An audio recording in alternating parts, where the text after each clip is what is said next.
সুপ্রিয় দর্শক শ্রোতা, আসসালামু আলাইকুম। ঐতিহ্যবাহী পাবনা জেলার সাথিয়া থানায় 2017 সালের 27 ডিসেম্বর তাফসীরুল কুরআন মাহফিল অনুষ্ঠিত হয়। উক্ত মাহফিলে প্রধান মেহমান হিসেবে গুরুত্বপূর্ণ বক্তব্য পেশ করেন বিশিষ্ট ইসলামী চিন্তাবিদ ও প্রখ্যাত মুফাসসিরে কুরআন আল্লামা মিজানুর রহমান আজহারী। ভিডিও পরিচালনা, সম্পাদনা ও প্রযোজনা আলী আহমদ আকন্দ। ধারা বর্ণনায় অ্যাডভোকেট আজহারুল ইসলাম রনি। পরিবেশনায় তাহজিব সেন্টার, রাজশাহী। আরও নতুন নতুন ভিডিও পেতে চ্যানেলটি সাবস্ক্রাইব করুন। ভালো লাগলে কমেন্ট করুন এবং লাইক ও শেয়ার করে আমাদের সঙ্গেই থাকুন। আসসালামু আলাইকুম রহমতুল্লাহি তাআলা ওয়া বারাকাতুহু।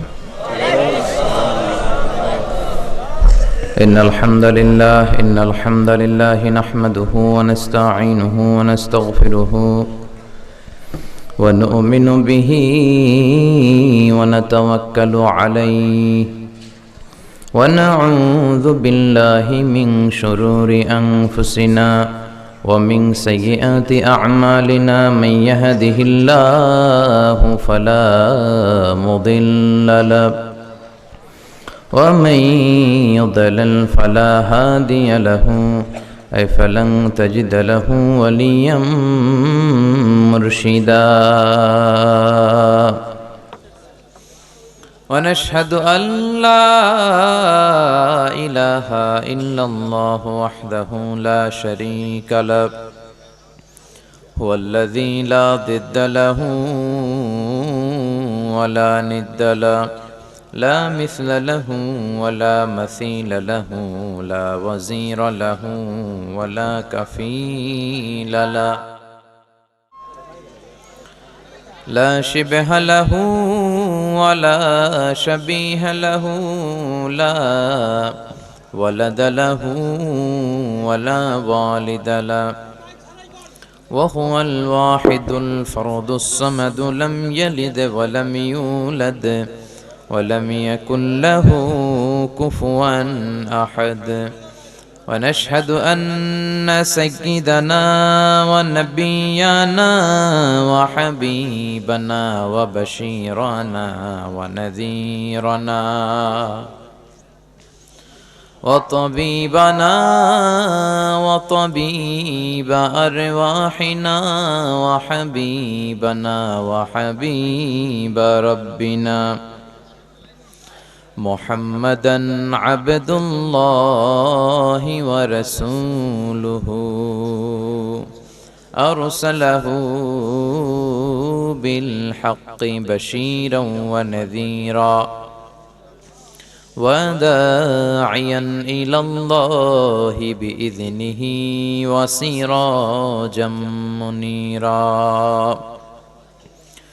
أما بعد فقد قال الله تعالى في كلامه المجيد وفي فرقانه الحميد.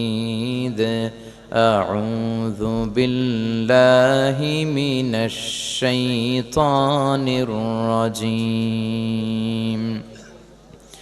بسم الله الرحمن الرحيم.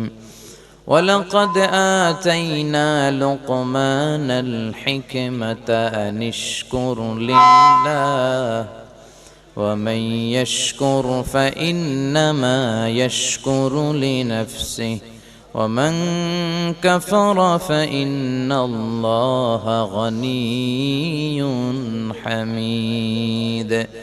إن الله وملائكته يصلون على النبي يا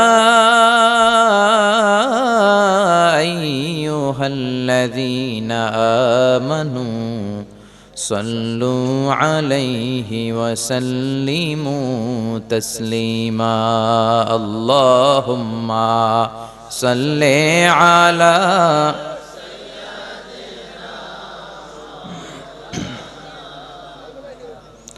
وعلى آل سيدنا مولانا محمد সবাই মহাব্বতের সাথে জোরে জোরে আওয়াজ করে পড়ুন আল্লাহুম্মা সাল্লি আলা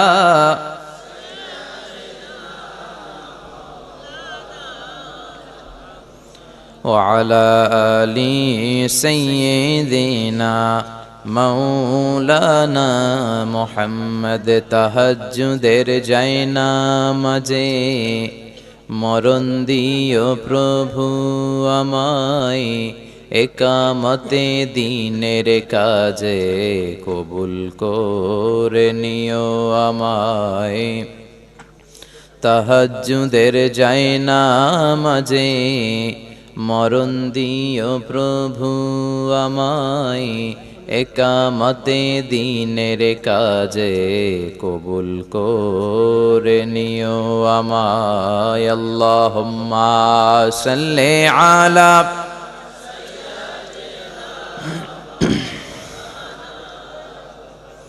وعلى آل سيدنا مولانا محمد ওগো রাসূল প্রিয় রাসূল প্রাণের রাসূল ওগো রাসূল প্রিয় রাসূল প্রাণের রাসূল তোমারই জন্যে এ বিশ্বে মোরা আলো পেয়েছি পেয়েছি কুল ওগো রাসূল প্রিয় রাসূল প্রাণের রাসূল ওগো রাসূল প্রিয় রাসূল প্রাণের রাসূল আল্লাহুম্মা সাল্লি আলা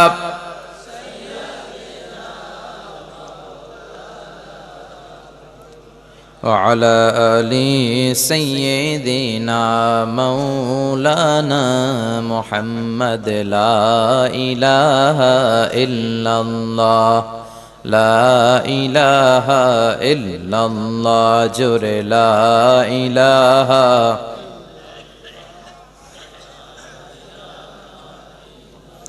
سبحان الله الحمد لله لا إله إلا الله سبحان الله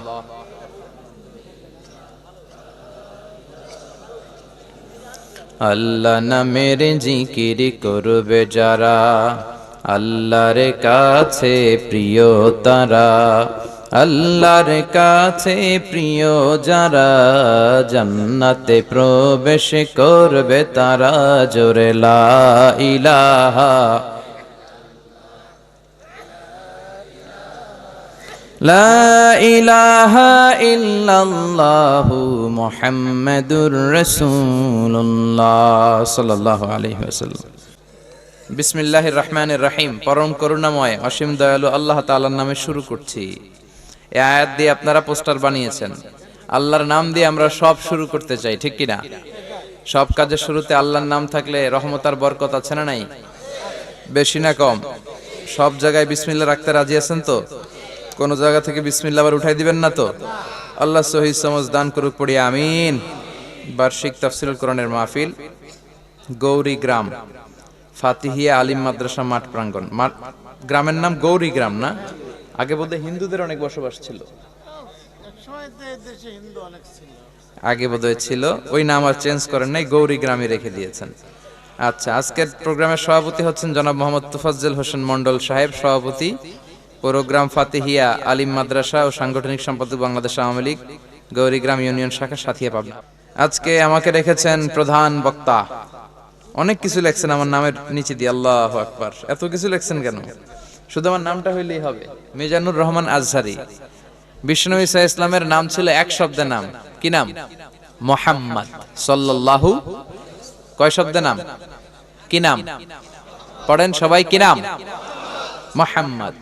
এত নাম টাম লাগাতেন না বিষ্ণু। বিষ্ণু বলতেন আল্লাহুম্মা জাআলনি সাবুরা ওয়া জাআলনি শাকুরা ওয়া জাআলনি ফি আইনি সাগীরা ওয়া ফি আয়ুনিন নাসি কাবীরা। হে আল্লাহ, আপনি আমাকে ধৈর্য ধারণকারী বানান, আপনি আমাকে শুকরগুজার বান্দা বানান, আমার চোখে আপনি আমারে ছোট বানান, গোটা বিশ্বের মানুষের চোখে আপনি আমারে বড় বানান। বিশ্বনবী এত শ্রেষ্ঠ হয়েও নিজের চোখে নিজে ছোট থাকতে চাইতেন, আর আমরা খালি বড় হইতে চাই, ঠিক কি না? আমার আগে কথা বলেছেন মাওলানা মাহতাবউদ্দিন বিন মাসির, কথা বলেছেন নূর মোহাম্মদ সিরাজি, আরো অনেক অতিথিবৃন্দ এসেছে। মহিলাদের বসার সুব্যবস্থা আছে। কোন জায়গায় মহিলাদের বসার জায়গা? প্যান্ডেল করেছেন? ঘর আছে, আলহামদুলিল্লাহ। সবাইকে আল্লাহ কবুল করুক। আজকের মাহফিলে আসতে পেরে আমরা খুশি না বেজার? খুশির আওয়াজ কি এলাকায় ছোট হয় না বড়? খুশি না বেজার? কম না বেশি? আমরা সবাই খুশি পরিমাণে বেশি আওয়াজ করে পড়েন আল্লাহু আকবার। আমরা আমাদের সব কাজ শুরু করি একজনের নামে, তিনি কে? আল্লাহর নাম দিয়ে আমরা শুরু করি। অন্যান্য ধর্মাবলম্বীরা তাদের কল্পিত খোদার নাম নিয়ে শুরু করে। হিন্দুরা তাদের প্রোগ্রামের শুরুতে বলে কৃষ্ণা কৃষ্ণা কৃষ্ণা। ওরা বলে जो तो मिटाना चाहे जीवन का तृष्णा सुबह शाम बोल बंदे कृष्ण कृष्ण कृष्णा। তো এটা হিন্দুরা বলে। আমরা বলি जो तो मिटाना चाहे जीवन का जाला सुबह शाम बोल बंदे अल्लाह अल्लाह अल्लाह। ঠিক কি না? जो तो मिटाना चाहे, যে মিটাতে চায়, জীবন কা তৃষ্ণা, জীবনের তৃষ্ণা, সুবহ মানে সকাল, শাম সন্ধ্যা, সকাল সন্ধ্যা, বল বান্দে বান্দা তুমি বলো কৃষ্ণা কৃষ্ণা কৃষ্ণা। এটা হিন্দুরা বলে।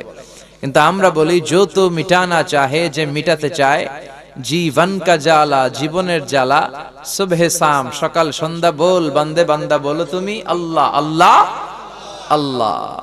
এজন্য আমরা আমাদের সব কাজ শুরু করি একজনের নামে, তিনি কে? সে আল্লাহর দরবারে শুরুতে আমরা শুকরিয়া জানাই, আল্লাহকে আমরা ফরমালি থ্যাঙ্কস দেই যে আল্লাহ তাআলা এরকম চমৎকার পরিবেশে, যদিও অনেক রাতে আপনারা বসিয়েছেন আমাকে, এই টাইমে আমরা মুনাজাত দিয়ে উঠে যাই অন্যান্য জায়গায়, তারপরে আল্লাহ বসার সুযোগ করে দিলেন। সে আল্লাহকে থ্যাঙ্কস জানাই, আল্লাহ শুকরিয়া জানাই। আসুন আমরা হৃদয় নিংড়ানো মনের সবটুকুন ভালোবাসাকে উজাড় করে দিয়ে, সিংহ শার্দুলের মতো গর্জন করে, আকাশ বাতাস প্রকম্পিত করে, মন প্রাণ বুক মুখ একসাথে করে, দেহের সবটুকুন শক্তি গলার এই মাঝ বরাবর এনে আমরা চিৎকার করে পড়ব আলহামদুলিল্লাহ। সবাই পড়েন রব্বানা লাকাল হামদ হামদান কাসীরান তাইয়িবান মুবারাকান ফীহি ইয়া রাব্বি লাকাল হামদু কামা ইয়ানবাগি লিজালালি ওয়াজহিকা আযীমি সুলতানিকা লাকাল হামদু বিল ঈমান লাকাল হামদু বিল ইসলাম লাকাল হামদু বিল কুরআন। আমরা প্রশংসা করলাম কার? আল্লাহর নামটা জপতে কেমন লাগে? যারা উত্তর দিলেন না তাদের তো ভালো লাগে না, না? আল্লাহর নামটা জপতে কেমন লাগে? ভালো লাগে। আসুন সে আল্লাহর নামের একটা তাকবীর দিব, আল্লাহু আকবার দিব আমরা। আমাদের সব ভালো কাজের আগে এই আল্লাহু আকবার। আমাদের নামাজে এই তাকবীর আছে না নাই? আজানে, জানাজায়, জিহাদের ময়দানে, তাফসীর মাহফিলে, সব জায়গায় আমরা পড়ি আল্লাহু আকবার। কি পড়ি? এটাই আমাদের স্লোগান। হিন্দুরা বলে বন্দে মাতারম, জয় জয় রাম সীতারাম জয় জয়, হরে কৃষ্ণ হরে রাম। বৌদ্ধরা বলে ওম শান্তি ওম, বুদ্ধাং শরণং গচ্ছামি ধম্মাং শরণং গচ্ছামি, নির্বাণং পরমং সুখং নির্বাণং পরম শান্তি, ওম শান্তি। শান্তি শান্তি লাগে নাকি? ওরা শান্তির কথা বলে, আসলে শান্তি নাই। ওরা অশান্তির ধারক এবং বাহক। মিয়ানমারে রোহিঙ্গাদের উপর যে নারকীয় তাণ্ডব ওরা চালিয়েছে, এটাই প্রমাণ করে আকাশের নিচে জমিনের উপরে মায়ানমারের বৌদ্ধদের মতো শ্রেষ্ঠ সন্ত্রাসী আর দ্বিতীয়টা নাই। এজন্য শান্তির কথা ওদের মুখে মানায় না। ওরা শান্তির কথা বললে শয়তানেও হাসে, ঠিক কিনা? তো এজন্য আমরা আমাদের প্রোগ্রাম শুরু করি তাকবীর দিয়ে। আমি লিল্লাহি তাকবীর বললে আপনারা আল্লাহু আকবার বলবেন। এই তিনটা তাকবীর পড়ার পরে আমি সরাসরি কোরআন থেকে তাফসীর করব। পড়েন ইনশাআল্লাহ। আমি সূরাতুল লোকমানের একটা আয়াত তেলাওয়াত করেছি। এই লোকমানের আয়াতের আলোকে সূরা লোকমানের সংক্ষিপ্ত তাফসীর আজকে শুনবো। তার আগে আল্লাহর নামের তিনটা তাকবীর দিব। কয়টা? ভাগাভাগি করে দিব। প্রথম তাকবীর দিব যারা, সাইড টকিং হবে না তো? সাইড টকিং হবে না, বসে যান প্লিজ, প্লিজ বসেন, আপনি বসেন। সাইড টকিং হবে না। আমি পড়বো লিল্লাহি তাকবীর, আপনারা পড়বেন আল্লাহু আকবার। তিনটা তাকবীর আমরা ভাগ করে দিব। প্রথম তাকবীর দিবেন যারা বিবাহিত আছেন তারা, দ্বিতীয় তাকবীরটা দিবেন যারা অবিবাহিত আছো তোমরা তারা, তৃতীয় তাকবীর আমরা সবাই মিলে দিব। রাগ করতেছেন না তো? মনে কষ্ট পাচ্ছেন না তো? আজকের মাহফিলে বিবাহিত কারা কারা আসছেন দেখি হাত তুলেন। মাশাআল্লাহ, এদের সব বিবাহিতদের মাহফিল। আপনাদের দলে আমিও আছি ইনশাআল্লাহ। হাত নামান। অবিবাহিত কারা কারা আসছো দেখি? সর্বনাশ, ওদের সংখ্যা তো কম। ঘটনা কি? কিন্তু এদের সংখ্যা কম হইলেও এদের গলায় জোর আছে না নাই? আছে ইনশাআল্লাহ। হাত নামাও। শুরুতে বিবাহিতরা, আমি পড়বো লিল্লাহি তাকবীর, আপনারা পড়বেন আল্লাহু আকবার। দ্বিতীয় পর্যায়ে অবিবাহিতরা, আমি পড়বো লিল্লাহি তাকবীর, তোমরা পড়বে আল্লাহু আকবার। আমি দেখবো কাদের গলায় জোর বেশি, কাদের গলায় ইমানি তেজ বেশি। শুরুতে বিবাহিতরা, অনেকে কাশি দিয়ে গলা ঠিক করে নিতেছে। শুরুতে বিবাহিতরা, আমার বিবাহিত ভাইয়েরা, আপনারা কি রেডি? আমি লিল্লাহি তাকবীর বললে গলা উঁচু করে আল্লাহু আকবার পড়া যাবে? অবিবাহিতরা এখন চুপ, শুধু বিবাহিতরা তাকবীর দেন, লিল্লাহি তাকবীর। মাশাআল্লাহ, অনেক আওয়াজ হয়েছে। এবার দেখবো সিঙ্গেলরা কি করে। সিঙ্গেল যারা এখনো বিয়ে টিয়ে করতে পারো নাই, তোমরা রেডি? বিবাহিতদেরকে হারায় দেওয়া যাবে? হ্যাঁ, ওনাদের সংখ্যা কিন্তু বেশি, গলায় আওয়াজও ছিল বেশি, পারা যাবে? দেখি এবার অবিবাহিতরা কি করে। এবার অবিবাহিত ভাইয়েরা তাকবীর দাও, লিল্লাহি তাকবীর।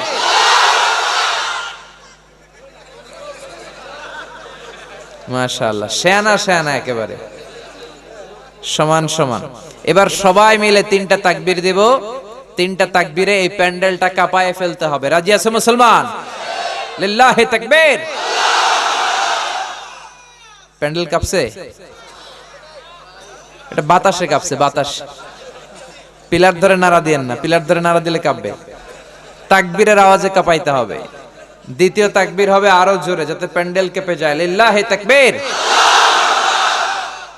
এবার প্যান্ডেল কাঁপছে, মাশাআল্লাহ।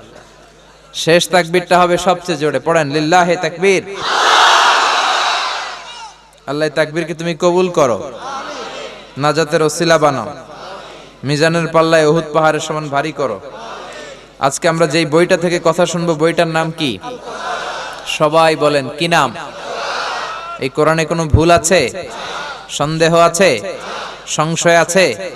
থাকবে কেমনে? কারণ কোরআনটারে নাজিল করেছে কে?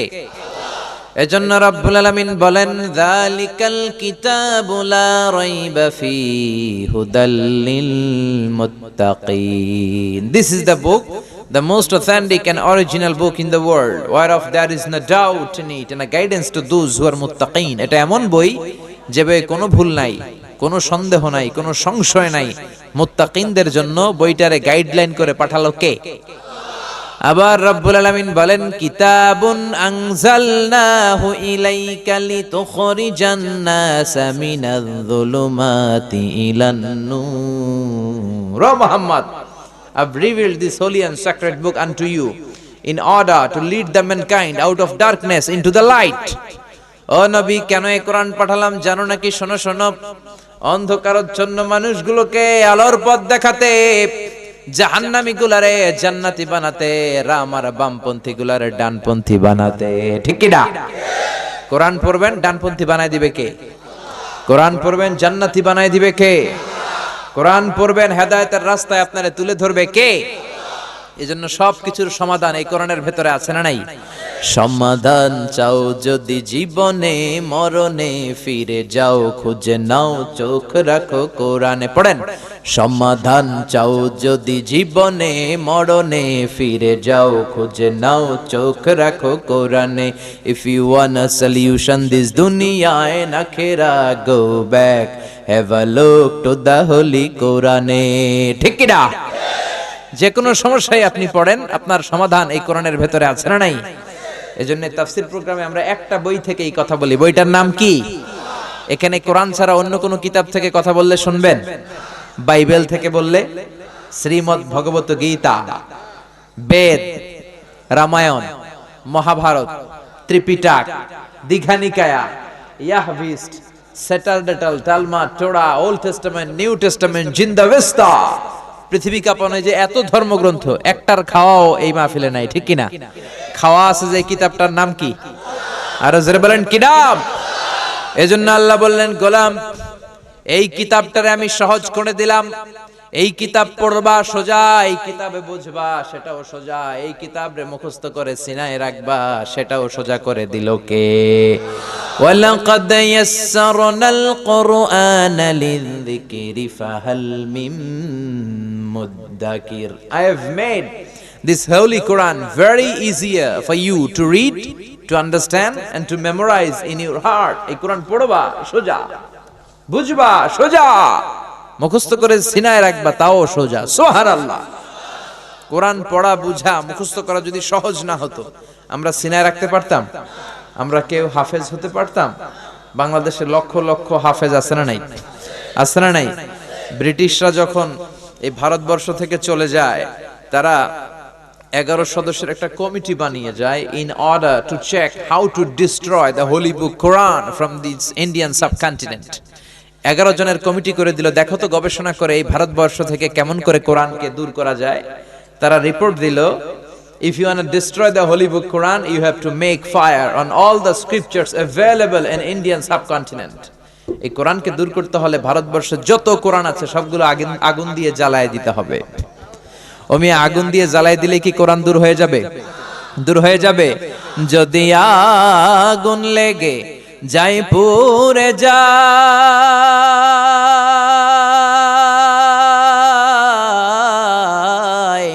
ধ্বংস হয়ে যায়, যদি আগুন লেগে যাই পুড়ে যায়, পৃথিবীর সব বইয়ের দোকান বিশ্ব থেকে হারাবে না পবিত্র কোরআন, বিশ্ব থেকে হারাবে না পবিত্র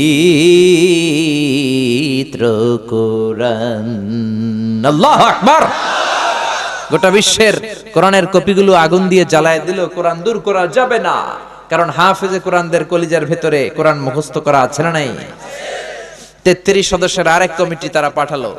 11 সদস্যের কমিটির রিপোর্ট ঠিক আছে কিনা 33 সদস্যের কমিটি এসে রিপোর্ট করে বলল, no, you can not destroy the holy book Quran from Indian subcontinent because they don't just write down holy Quran in the blank pages, they memorize the Quran in their heart. ভারতবর্ষের লোকেরা শুধু কাগজে কোরআন ছাপিয়ে রাখে না, তারা তাদের হৃদয়ের মধ্যে কোরআনকে মুখস্থ করে গেঁথে রাখে। তাই ভারতবর্ষ থেকে যদি কোরআন দূর করে দিতে হয়, লক্ষ লক্ষ হাফেজে কোরআনকে জবাই করে রক্তের গঙ্গা বইয়ে দিতে হবে, তা না হলে ভারতবর্ষ থেকে আল্লাহর কোরআনকে দূর করা যাবে না। চিল্লায় এখন ঠিক কিনা? এজন্য আল্লাহ বললেন, গোলাম ওয়ালাকাদ ইয়াসসারনাল কুরআনা লিযিকরি ফাহাল মিন মুদ্দাকির। আমি কোরআনটারে সহজ করে দিলাম পড়ার জন্য, বোঝার জন্য, মুখস্থ করার জন্য। সহজ করলো কে? এজন্য কোরআন পড়া দরকার আছে না? হাফেজে কোরআনরা কি করে কোরআন মুখস্থ করে ফেলে? অনেক জায়গায় দাস্তারবন্দের প্রোগ্রামে আমরা যাই, হাফেজদেরকে পাগড়ি পড়াই। Officially they can lead the তারাবিহ সালাত, তারাবির নামাজে তারা ইমামতি করতে পারবে, এটার অফিশিয়ালি একটা ঘোষণা হিসেবে। গাজীপুরের এক প্রোগ্রামে আমি মাথায় পাগড়ি পরাচ্ছি এক বাচ্চার, এত ছোট্ট মাথা, পাগড়ি শেষ হয় না। তা আমি হুজুরে বললাম, হুজুর আসলে কি হাফেজ হয়েছে, হেফজ করছে? হুজুর বলে, মোহতারাম দোয়া করবেন, এই ছেলেটা মাত্র 14 মাসে কোরআনে হাফেজ হয়ে গেছে। এর চেয়ে অনেক কম সময় আমি শুনেছি 10 মাসে 8 মাসে কোরআনে হাফেজ হয়ে যায়, আছে না নাই? আর আমার দেশের হাফেজরা এত মেধাবী, পৃথিবীর কোন ইন্টারন্যাশনাল কোরআনের কম্পিটিশনে যদি আমার দেশের হাফেজরা প্রতিযোগী হিসেবে বসে, তাদেরকে প্রশ্ন করে আটকাতে পারে এমন কোন পরিচালক, এমন কোন বিচারক আল্লাহর জমিনে পয়দা হয় নাই। আপনারা আমাদের নাজমুস সাকিবের নাম শুনছেন? 13 বছরের নাজমুস সাকিব, হাফেজ জাকারিয়া, হাফেজ তারিকুল ইসলাম, ফজলে রাব্বি আদেল। আপনারা কি পিএইচপি কোরআনের আলো প্রোগ্রামগুলো দেখেন রমজানে? দেখেন দেখেন। এসো কোরআনের রাঙ্গিনায়, এসো শান্তির মোহনায়, এসো কোরআনের রাঙ্গিনায়, এসো শান্তির মোহনায়, জীবনকে রাঙাতে ফুলে ফলে সাজাতে আল্লাহর শ্রদ্ধা পিয়ে গিয়ে চলো। পিএইচপি কোরআনের আলো, পিএইচপি কোরআনের আলো। পড়েন আল্লাহু আকবার। পিএইচপির ভাইদের জন্য দোয়া করি, কারণ তারা লাক্স চ্যানেলে সুপারস্টার করে নাই, তোমাকেই খুঁজছে বাংলাদেশ করে নাই, তারা ক্লোজ আপ ওয়ানের প্রতিযোগিতা করে নাই, বিশ্ব সুন্দরী নামক মেয়েদেরকে উলঙ্গ করে কোনো কম্পিটিশন করে নাই, তারা কোরআনের কম্পিটিশন করেছিল। চিল্লায় কোন ঠিক কিনা? 2-3 বছর আগে 20,000 হাফেজকে তারা ইয়েস কার্ড দিয়ে ঢাকায় নিয়ে এসেছে। সেই 20,000 হাফেজের মধ্যে থেকে ময়মনসিংহ কিশোরগঞ্জের ওই এলাকার নাজমুস সাকিব 13 বছরের 20,000 হাফেজকে পেছনে ফেলে সারা বাংলাদেশে ফার্স্ট হয়ে গিয়েছে। সে প্রথম পুরস্কার পেয়েছে 3 লক্ষ টাকা। ধর্মমন্ত্রী লাইভ প্রোগ্রামে, সরাসরি সম্প্রচার করা প্রোগ্রামে তার হাতে ক্রেস্ট এবং টাকা তুলে দেয়। তারপরে এই ছেলে চলে যায় ইন্ডিয়ার ব্যাঙ্গালোরে। ওখানে দক্ষিণ এশিয়ার সব হাফেজদের মধ্যে প্রতিযোগিতা। ইন্ডিয়ার ব্যাঙ্গালোরেও নাজমুস সাকিব, আমার দেশের 13 বছরের নাজমুস সাকিব বাংলাদেশের অহংকার, দক্ষিণ এশিয়ার সবগুলো দেশকে পেছনে ফেলে ইন্ডিয়াতেও সে কম্পিটিশনে ফার্স্ট। এরপর সে চলে গিয়েছে KSA, the kingdom of Saudi Arabia. এখন আর দেশের গণ্ডি নেই, উপমহাদেশীয় গণ্ডি নেই, এখন আন্তর্জাতিক পরিমণ্ডল, ইন্টারন্যাশনাল প্ল্যাটফর্ম। সেখানেও গোটা বিশ্ব থেকে চান্স পাওয়া 70 দেশের হাফেজে কোরআনকে পেছনে ফেলে আমার নাজমুস সাকিব সৌদি আরবেও ফার্স্ট। ওখানে সে প্রথম পুরস্কার পেয়েছে 80,000 রিয়াল, আপনাদের বাংলাদেশি টাকায় প্রায় 14 লাখ টাকা। তারপর এই ছেলে খুঁজতে লাগলো যে পৃথিবীর সবচেয়ে বড় কোরআনের প্রতিযোগিতাটা হয় কোথায়। চলে গেল Dubai. In terms of wealth and money, অর্থের মানদণ্ডে the biggest holy book Quran recitation competition located in Dubai. দুবাইয়ের সেই কম্পিটিশনে চলে গেল। সেখানে 70টা নয়, 80টা নয়, গোটা বিশ্ব থেকে চান্স পাওয়া 90টা দেশের হাফেজে কোরআনের মধ্যে প্রতিযোগিতা। সেখানেও আমার কিশোরগঞ্জের নাজমুস সাকিব, 13 বছরের এই নাজমুস সাকিব 90 দেশের তুখোর মেধাবী বাঘা 90 জন হাফেজকে পেছনে ফেলে দুবাইতেও ফার্স্ট। ওখানে সে পুরস্কার পেয়েছে 46,000 দিরহাম, আপনাদের বাংলাদেশি টাকায় প্রায় 1,30,00,000 টাকা। সুবহানাল্লাহ কইবেন না? কিন্তু রাষ্ট্রীয় পৃষ্ঠপোষকতায় দুঃখের সাথে বলতে হয় ওদেরকে সম্মাননা ক্রেস্ট দেওয়া হয় না, ওদেরকে বঙ্গভবনে ডাকা হয় না, ওদেরকে সেক্রেটারিয়েটে নেওয়া হয় না, ওদেরকে পার্লামেন্টে নিয়ে সংবর্ধনা দেয়া হয় না। কিন্তু দেয়া দরকার ছিল কি ছিল না? আমার দেশের ক্রিকেটার দামাল ছেলেরা যখন ইন্ডিয়ারে ক্রিকেটে হারাইয়া বাংলা ওয়াশ করে দেয় তখন আমাদের ভালো লাগে, ঠিক কিনা?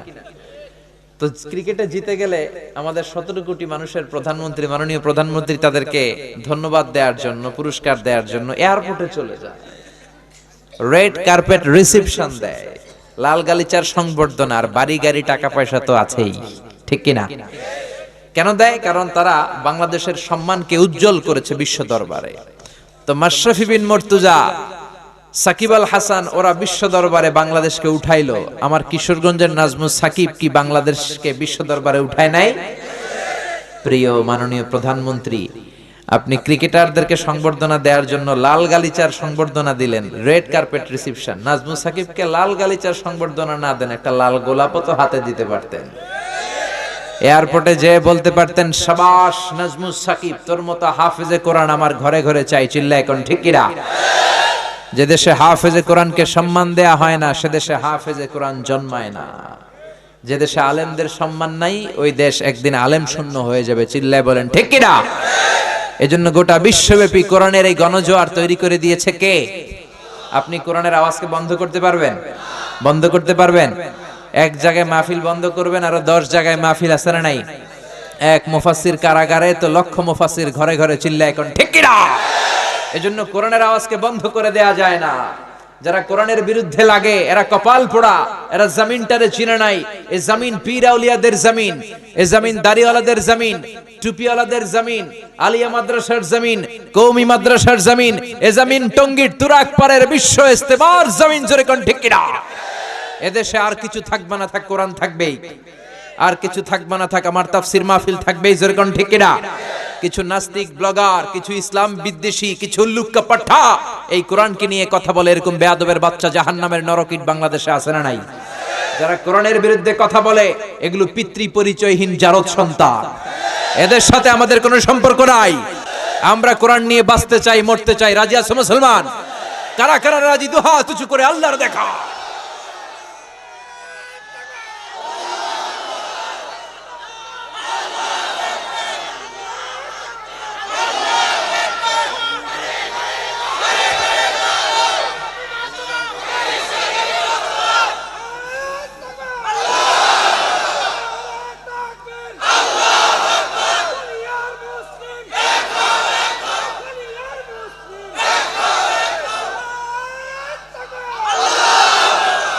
আল্লাহ আমাদের স্লোগানকে তুমি কবুল করো। এই কোরআনের জন্য, ইসলামের জন্য যে আমাদের ভালোবাসা, আমাদের প্রাণ ঢালা উচ্ছ্বাস, এগুলো আমাদের নাজাতের ওসিলা বানাও। এজন্য আপনি কোরআনের আওয়াজকে বন্ধ করতে পারবেন না, কোরআনের এই গণজোয়ারকে থামিয়ে দিতে পারবেন না। ইসলামের বিজয়কে কোনো রক্তচক্ষু জেল জরিমানার ভয় দেখিয়ে ইসলামের অগ্রগতিকে থামিয়ে দেয়া যায় না। চিল্লা এখন ঠিক কিনা? এজন্য সে কোরআন থেকে আজকে আমরা কথা শুনবো। রাজি আছেন তো? কষ্ট হচ্ছে না তো? আজকে আমরা শুনবো সূরাতুল লোকমান। কি সূরা?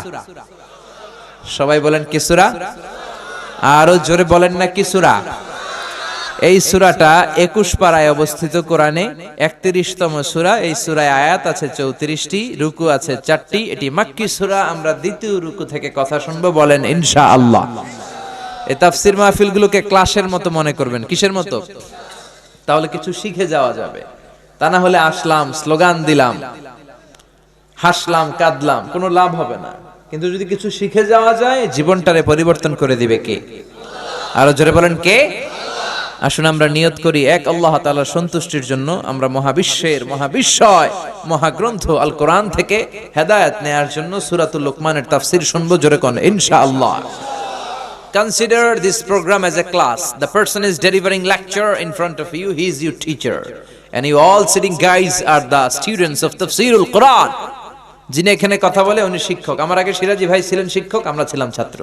এখন আমি একটু করে বসার সুযোগ পেলাম, আমি হলাম শিক্ষক, আমরা ছাত্র।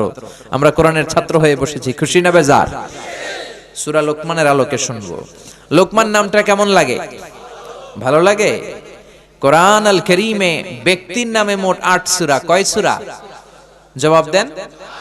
যেহেতু ক্লাস, জবাব দিতে হবে। ব্যক্তির নামে কয় সূরা? 6 সূরা নবীদের নামে, আর 2 সূরা 2 ওয়ালির নামে।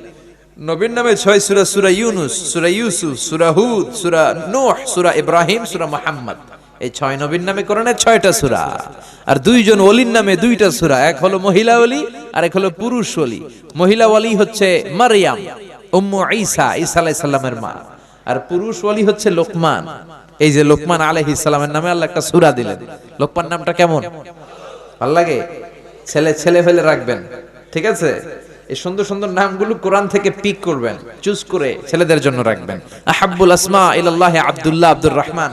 আল্লাহর কাছে সবচেয়ে প্রিয় নাম আব্দুল্লাহ, আব্দুর রহমান। এই নামগুলো রাখবেন। এই যে আব্দুল্লাহ আছে একজন, আব্দুল্লাহ আল মামুন বাবু, কোরআনের জন্য পাগল। যেখানেই কোরআনের মাহফিল, আব্দুল্লাহ আল মামুন বাবু আছে না নাই? আল্লাহ তাকেও কবুল করুক, আমরা পড়ি আমিন। তার ইনভিটেশনে মূলত আমি এসেছি। প্রিয় ভাইয়েরা, এজন্য আব্দুল্লাহ, আব্দুর রহমান এই নামগুলো রাখবেন। নবীদের নামগুলো রাখবেন, সাহাবাদের নামগুলো রাখবেন। ভালো নাম রাখলে এটার একটা প্রভাব আছে না নাই? লিকুল্লি ইসমিন আসারুন, প্রত্যেক নামের আছে একটা প্রভাব। ভালো নাম রাখবেন, ছেলে ভালো হবে, ঠিক কিনা? উল্টা পাল্টা নাম রাখলে ছেলেগুলো খারাপ হবে, বেনামাজি হবে, ডাকাত হবে। চিল্লা এখন ঠিক কিনা? এক চাচা, ছোটবেলা একটা গল্প শুনেছিলাম যে এক চাচা তার ভাতিজার বাড়িতে গিয়েছে ঢাকা শহরে দেখা করবার জন্য। তো ভাতিজা তাকে আপ্যায়ন করাচ্ছে, নাস্তা দিচ্ছে। চাচা নাস্তা খায়, আর চাচা বলে, আমি তো গ্রামে থাকি, শহরে আসার সময় পাই না, তোমাদের সাথে দেখাও হয় না। কতদিন পরে দেখা হলো। তোমার নাকি একটা ছেলে আছে, একটা মেয়ে আছে, ওদেরকে তো দেখলাম না, ডাকো না। তো ভাতিজা ঘর থেকে বসে ডাক দিছে, ব্রাশ ফায়ার। ব্রাশ ফায়ার শুননা চাচা খানা থুইয়া দিছে দৌড়। ভাতিজা চাচারে থামানোর জন্য কয়, চাচা থামেন। চাচাও দৌড়ায়, ভাতিজাও দৌড়ায়। চাচা বলে, ভাতিজা বয়স আমার 80 হয়েছে, তুই আমারে ব্রাশ ফায়ার করিস না। ভাতিজা বলে, চাচা এটা তো ওই ব্রাশ ফায়ার না, আমার ছেলের নাম ব্রাশ আর মেয়ের নাম ফায়ার। আমি আমার ছেলে মেয়েদেরকে ডাক দিয়েছিলাম ব্রাশ ফায়ার বলে। তো এরকম উল্টাপাল্টা বিদঘুটে নাম আছে না নাই? এগুলো রাখবেন কখনো? রাখবেন কোরআন থেকে নেয়া নাম, হাদিস থেকে নেয়া নাম। ভদ্র বানাই দিবে কে? সাইয়েদনা লোকমান আল হাকিম ছিলেন অনেক জ্ঞানী লোক, অনেক প্রজ্ঞাবান লোক।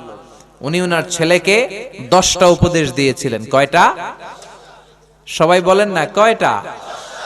10টা উপদেশ আল্লাহ তাআলা দিয়েছেন। ওনার উপদেশগুলো আল্লাহর এত ভালো লেগেছে, উনি যেমন যেমন উপদেশ দিয়েছে আল্লাহ ঠিক তেমন তেমন কোরআনের ভেতরে ওই উপদেশগুলো তুলে দিয়েছে। সুবহানাল্লাহ। বাড়িতে যে বলেন কেমন?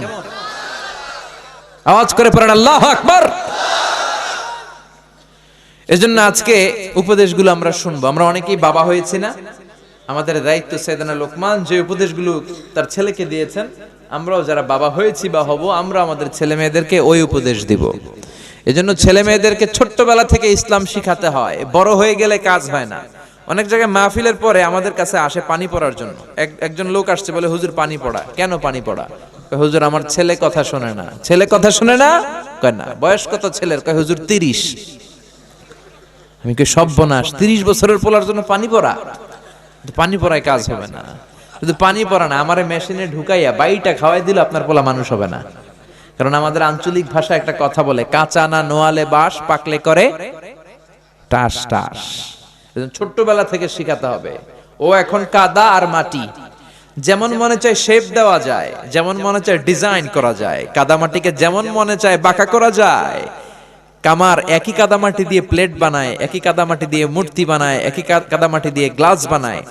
কিন্তু বানানোর পরে যখন চুলায় উনুনে দেয়, যখন লাল হয়ে যায়, শুকিয়ে যায়, তখন কি আর ওটা দিয়ে অন্য কিছু বানানো যায়?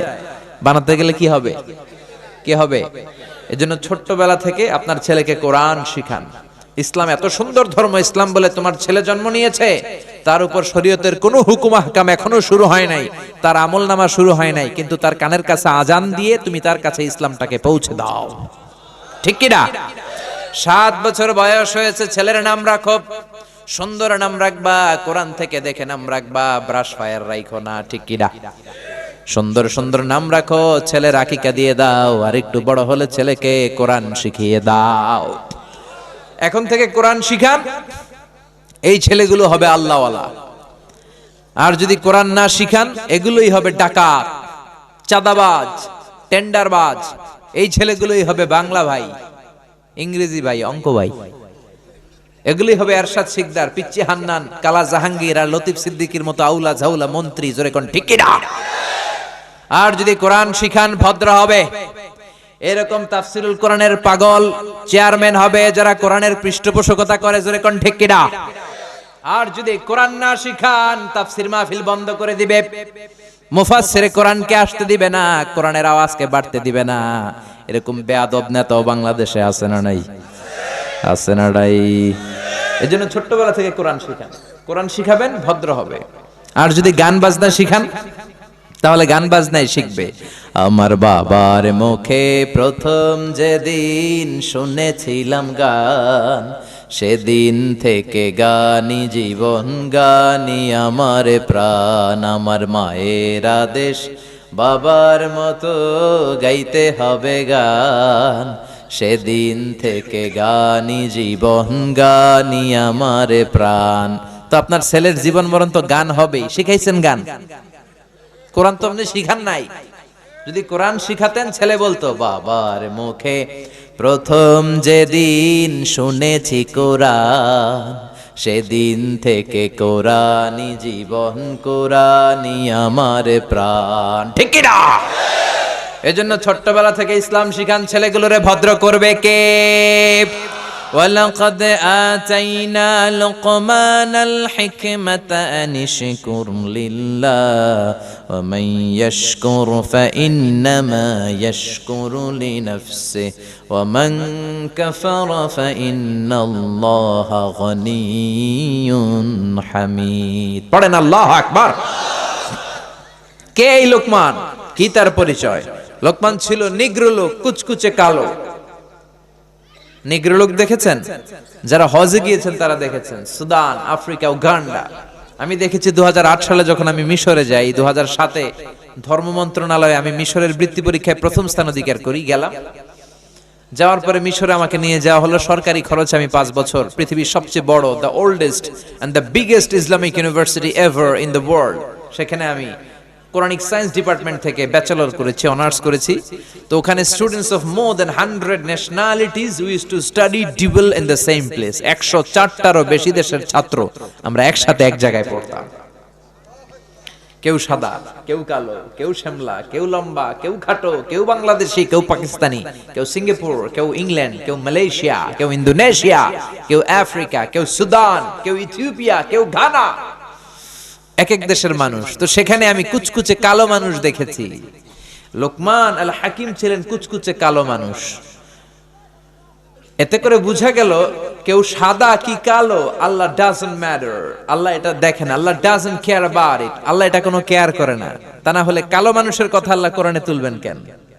কালো হওয়ার পরেও তার কথাগুলো আল্লাহ এত ভালো লেগেছে, আল্লাহ সরাসরি কোরআনের মধ্যে কুচকুচে নিগ্রু মানুষের কথা তুলে ধরেছে। কোন সুবহানাল্লাহ।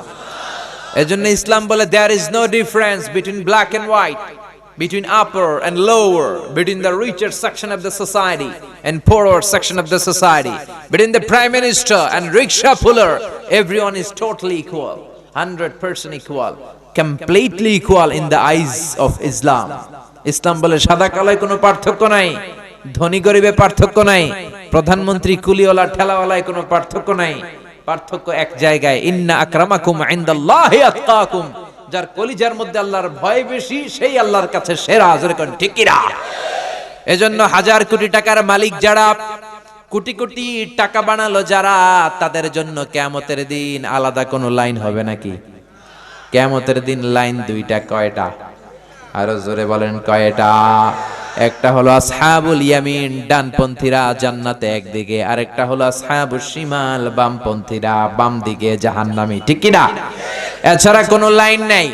এজন্য হাজার কোটি টাকার মালিক দেখলে মনে করেন না অনেক সুখে আছে, সুখ নাও থাকতে পারে। সুখ দেওয়ার মালিক কে? কুড়ে ঘরে থেকে রিকশা চালিয়ে অল্প খেয়ে অল্প পড়ে অল্প জমিয়েও সুখ হতে পারে, সুখ দিতে পারেন একজন, তিনি কে? অনেক টাকা হলে বাড়ি বানানো যায়, গাড়ি বানানো যায়, কিন্তু শান্তি কিনা যায় না। টাকা হলে বালিশ কিনা যায়, তোষক কিনা যায়, কিন্তু ঘুম কিনা যায় না। ঠিক কি না? আপনাদের পাবনাতে কি ঘুম কিনা যায়? যে বলতে পারবেন ডাক্তার সাহেব আমার 5,000 টাকার ঘুম দেন, ডাক্তার কি আমারই তো ঘুমে ধরে না, আপনাদের কি ঘুমের ট্যাবলেট দিব মিয়া? তো এই জন্য টাকার মালিক হলেই যে শান্তিতে আছে এটা নাও হতে পারে, বরং বেশি টাকার মালিক যারা, কালো টাকার পাহাড় বানিয়েছে যারা, তাদের মধ্যে অশান্তি, ঘরে শান্তি নাই, ফ্যামিলিতে সুখ নাই, কিচ্ছু খাইতে পারে না। ডাক্তার কয় আপনি গরু খাবেন না, খাসি খাবেন না, চিংড়ি খাবেন না, ঘাস খাবেন। ছাগলেও খায়, আমনেও খান। ঘাস বলতে আই মিন ভেজিটেবল, শাকসবজি খাবেন আর কি। যারা বেশি ধনী ডাক্তার এদেরকে প্রেসক্রিপশনে ভেজিটেবল প্রেসক্রাইব করে দেয়, ভেজিটেবল খাবেন, স্লিম থাকবেন, তা না হলে হার্টের ব্লকেজ পড়ে যাবে, আর্টারি বন্ধ হয়ে যাবে, এনজিওগ্রাম এনজিওপ্লাস্টি করার জন্য আবার সিঙ্গাপুরে পাঠানো লাগবে। ঠিক কি না? তাহলে কিছু খেতে পারে না। এরপরে টাকা যার বেশি টেনশন তার বেশি, টাকা যার বেশি রোগ তার বেশি, টাকা যার বেশি ঘরে অশান্তি তার বেশি, রাতে ঘুম নাই, বিবি কথা শোনে না, বিবি করে পরকিয়া, মাইয়া কয় ড্যাড আমি হইলাম কিরণ মালা, পোলায় কয় ড্যাডি আমি হইলাম ইয়ো ইয়ো, আমি কি ইয়ো ইয়ো, শান্তি নাই। কিন্তু রিকশাওয়ালা কুলিওয়ালা ঠেলাওয়ালার কোনো টেনশন আছে? কোনো রোগ আছে? খাওয়া দাওয়ায় কোনো বাস বিচার আছে? রিকশাওয়ালা গরু খাইতে পারে, খাসি খাইতে পারে, চিংড়ি খাইতে পারে। রিকশাওয়ালা কোনো বিয়ার দাওয়াত পাইলে কয় আজকে খাইয়া কোপাইয়া কোপা শামসু করে দেবো একেবারে। ঠিক কি না? ঘুমের সমস্যা নাই, ওর যেখানে রাইট ওইখানেই কথা বলেন। রিকশাওয়ালার যেখানে রাইট ওইখানেই, ওর বিছানায় মাথা লাগতে দেরি, ওর নাক ডাকতে দেরি হয় না, ওর নাকের ডাকের আওয়াজে ট্রাকের ইঞ্জিনও ফেল। রিকশাওয়ালা যখন ঘরে যায় শান্তি আর শান্তি, মসজিদে যায় ছোট্ট বাচ্চাটারে নিয়ে যায়, আবার ঘরের মধ্যে এসে দেখে বিবিও নামাজ পড়ে, বিবিও জিকির করে। কার? এজন্য শান্তি দেওয়ার মালিক একজন, তিনি কে? সাইয়েদনা লোকমান ছিলেন পেশায় রাখাল। কি ছিল? কথা বলেন, সবাই বলেন। সারাদিন ছাগল চড়াতো, রাত্রেবেলা বাসায় আসলে এরকম হাজার হাজার মানুষ ভিড় জমাতো। লোকমানের মালিক বলে ঘটনা কি রে, এত মানুষের ভিড় কেন? সবাই বলে আপনার রাখাল সাধারণ কোনো মানুষ নয়, এটা অসাধারণ মানুষ, অনেক জ্ঞান। মনিব বলে ঘটনা কি? আমার রাখালের এত জ্ঞান আমি জানি না, আজকে একটু চেক করব। ইবনু জারির আত-তাবারি ওনার তাফসিরে তাবারিতে এই বর্ণনাটা এনেছেন। মনিব লোকমানকে ডেকে বলে ইয়া লোকমান ইযহাব ওয়াজবাহ শাতান, লোকমান তুমি একটা ছাগল জবাই করো, ওয়া আখরিজ মিনহা আতিয়াবা মুদগাতাইন, জবাই করার পরে ছাগলের দেহের সবচেয়ে দামি পবিত্র দুইটা অঙ্গ কেটে আনো। সাইয়েদনা লোকমান জবাই করলেন, ফা আখরাজা আল লিসানা ওয়াল কলব, তো ফা আখরাজা আল লিসানা ওয়াল কলব, লোকমান ছাগল জবাই করে মনিবের কথা অনুযায়ী জিহ্বা আর কলব কেটে নিয়ে আসলেন, মনিবের হাতে দিলেন। মনিব বললেন যাও ইযবাহ শাতান উখরা, আরেকটা ছাগল জবাই করো, ওয়া আখরিজ মিনহা আখবাসা মুদগাতাইন, এবার ছাগলের সবচেয়ে নিকৃষ্ট দুইটা অঙ্গ ছুরি দিয়ে কেটে আনো। লোকমান জবাই করে আবার আখরাজা লিসানা ওয়াল কলব, জিহ্বার কলব কেটে নিয়ে আসলেন। সুবহানাল্লাহ কইবেন না? মানিব বলে, মা হাযা ইয়া লোকমান, সবচেয়ে দামি পবিত্র দুইটা অঙ্গ আনতে বললাম, জিহ্বার কলব কেটে আনলাম। আবার সবচেয়ে নিকৃষ্ট দুইটা অঙ্গ আনতে বললাম, তখনও জিহ্বার কলব কেটে আনলা। সাইয়েদনা লোকমান বলে, জিহ্বা এমন অঙ্গ, এই জিহ্বা যদি ভালো হয়, জিহ্বার চেয়ে ভালো কিছু আর হয় না। এই জিহ্বা যদি খারাপ হয়, জিহ্বার চেয়ে খারাপ কোন অঙ্গ দেহের ভেতরে আর হয় না। ঠিক কি না? এই জিহ্বা দিয়ে যদি কোরআনের তেলাওয়াত করেন, এই জিহ্বা দিয়ে যদি আল্লাহর জিকির করেন, এই জিহ্বা দিয়ে যদি কল্যাণের পথে, হকের পথে মানুষকে ডাকেন, এই জিহ্বা দিয়ে যদি সত্য কথা বলেন, দ্বীনের নসিহত করেন, এই জিহ্বার চেয়ে ভালো অঙ্গ দেহে আর হয় না। আর এই জিহ্বা দিয়ে যদি মানুষকে গালি দেন, এই জিহ্বা দিয়ে যদি মিথ্যা সাক্ষী দেন, এই জিহ্বা দিয়ে যদি গীবত করেন, চুগলখুরি করেন, এই জিহ্বা দিয়ে যদি উল্টাপাল্টা গান বাজনা করেন, জিহ্বার চেয়ে খারাপ অঙ্গ আর হয় না। ঠিক কি না? এই জন্য জিহ্বা দিয়ে গান গাইতে হবে কার? জিহ্বা দিয়ে কবিতা আবৃত্তি করতে হবে কার? কিন্তু এই জিহ্বা দিয়ে উল্টাপাল্টা গান গায় এরকম লোক আছে না নাই? বিশ্বনবী বললেন, বুইসতু আন উকাসসিরাল মাযামির, ঢোল বাদ্য ভেঙে চুরে মাটির সাথে গড়িয়ে দেওয়ার জন্য আমারে পাঠিয়েছে কে? কিন্তু আমাদের দেশের গান বাজনায় ঢোল বাদ্য আছে না নাই? তোরা বাজারে ঢোল বাজারে বাঁশি, আছে না নাই? বাংলা মায়ের একতারা সুর কতই ভালোবাসি, বাংলা মায়ের দোতারা সুর কতই ভালোবাসি, তোরা বাজারে ঢোল বাজারে বাঁশি, বলে না? কিন্তু বিশ্বনবী এই ঢোল বাদ্য ভেঙে মাটির সাথে মিশিয়ে দেওয়ার জন্য এসেছে। এজন্য ঢোল বাদ্য বাজানো যাবে না। বাউলের গান, লালনের গান, মরমী গান, যেই গানের মধ্যে ঢোল বাদ্য আছে, গাওয়া যাবে না। ঠিক কিনা? কিন্তু আমরা বেহায়ার মতো এই গানগুলো শুনি কি শুনি না? আমরা গাইও শেফালি কেন পানে জর্দা মিশালি, গায় না? গায় না? তোকে দেখে গাই যে আমি রিমিক্স কাওয়ালি। আহা হুজুর কত ভালো লাগে, হ্যাঁ, কপাল পোড়া। এই রিমিক্স যেটার মধ্যে আছে, ঢোল বাদ্য আছে, এগুলো গাওয়া যাবে? আবার ছেলে পেলে বাড়ি সিদ্দিকীর গানের জন্য পাগল, মরে গেল গত মাসে, মনে আছে? আমি একটা জিন্দা লাশ, কাটিস না রে জংলারে বাস, আমার লাইগা 3.5 হাত কবর খুঁড়িস না, আমি পীড়িতের নলে পোড়া, মরার পরে আমায় পুড়িস না, তোরা মরার পরে আমায় পুড়িস না। বলে বলে এগুলো গাওয়া যাবে? কেন গাওয়া যাবে না? গানের প্রথম লাইনে বলতেছে, আমারে তুই কবর দিস না। দ্বিতীয় লাইনে বলে, আমারে আগুনে পুড়িস না। মুসলমানকে কি শ্মশানে নিয়ে আগুনে পুড়ে না কবর দেয়? তাহলে যে গানের মধ্যে হিন্দু কালচার আছে, হিন্দু আনি সংস্কৃতি আছে, শিরকের ঘ্রাণ আছে, মুসলমান ওই গান গাইতে পারে? মুসলমান গাবে ইসলামের গান, কোরআনের গান, সালাতের গান। তলা আল বাদরু আলাইনা من ثنيات الوداع وجب الشكر علينا ما دعا لله داع أيها المبعوث فينا جئت من أمر المطاع جئت شرفت المدينة মারহাবান ইয়া খায়রাদা। পড়েন আল্লাহু আকবার। এইজন্য ছেলে মেয়েদেরকে ছোট্টবেলা থেকে উপদেশ দেন। সাইয়েদনা লোকমান বললেন, জিহ্বা এমন অঙ্গ, এই অঙ্গ দিয়ে যদি জিকির করেন, জিহ্বার চেয়ে ভালো কিছু আর হয় না। আর এই জিহ্বা দিয়ে যদি গান বাজনা করেন, অশ্লীল গান গান, জিহ্বার চেয়ে খারাপ অঙ্গ আর হয় না। ঠিক কি না?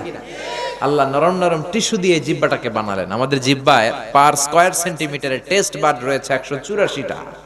সেই হিসাবে আমাদের জিহ্বা দিয়ে আমরা কয়েক হাজারেরও বেশি ধরনের খাদ্যের স্বাদ আস্বাদন করতে পারি। সুবহানাল্লাহ কইবেন না? আপনি হিউম্যান অ্যানাটমি, মানুষের শরীর বিদ্যা নিয়ে যদি গবেষণা করেন, অবাক হয়ে যাবেন। আল্লাহ কত সুন্দর করে ব্রেইন দিলেন, হার্ট দিলেন, লাংস দিলেন, ফিল্টার দিলেন, কিডনি দিলেন। আপনি যদি খেয়াল করেন, যেটা যেখানে সেট করা দরকার ঠিক ওইভাবেই সেট করে দিয়েছে কে? আমাদের মুখ যেখানে থাকা দরকার ছিল ওখানে দিয়েছে। মুখের উপরে কি সুন্দর নাক, খাবার নেবেন, ঘ্রাণ নেবেন, বাসি না খারাপ, চোখ দিয়ে দেখবেন। এই নাক যদি এইখানে না থাকে আমাদের পিঠে থাকতো, কি করতেন? খাওয়ার সময় ঘ্রাণ নেওয়ার জন্য পিঠে নেওয়া লাগতে হবে, যে দেখো শুকে দেখো ভালো কিনা, ঠিক কিনা। তারপর চোখ যদি এইখানে না থাকে একটু উপরে থাকতো, এই চোখটা এদিকে, এই চোখটা এদিকে, কি করতেন? শীতের বিকালে ফুটবল খেলতে গেলে কপাল দিয়ে হেড দিলে চোখ দুইটা ডিমের মতো পৌঁছে যেত। সুবহানাল্লাহ কইবেন না? কানগুলাকে কত চমৎকার সেটিং করলেন। আচ্ছা খেয়াল করে দেখেন তো, এই কান যদি আল্লাহ এই বগলের নিচে দিত, আর এই কান যদি এই বগলের নিচে দিত, কি হইতো? আজকে আমার মাহফিল শোনার জন্য সবার এমনি বসে থাকা লাগতো। কান তো এই জায়গায়। সুবহানাল্লাহ পড়বেন না? এজন্য সাইয়েদনা লোকমান বললেন, জিহ্বা যদি ভালো হয় জিহ্বার চেয়ে ভালো হয় না, জিহ্বা যদি খারাপ হয় জিহ্বার চেয়ে খারাপ আর হয় না। এবার তিনি কলব হাতে নিলেন, হাতে নিয়ে বললেন, ও মনিব, কলবটা এমন অঙ্গ, এটা শ্রেষ্ঠ অঙ্গ, আবার এটাই নিকৃষ্ট। এই কলবে যদি আল্লাহর জিকির ঢুকান, এই কলবের মধ্যে যদি মানুষের কল্যাণের কথা ভাবেন, মানুষের জন্য ভালোবাসা যদি অন্তরে রাখেন, কলবের চেয়ে ভালো অঙ্গ আর হয় না।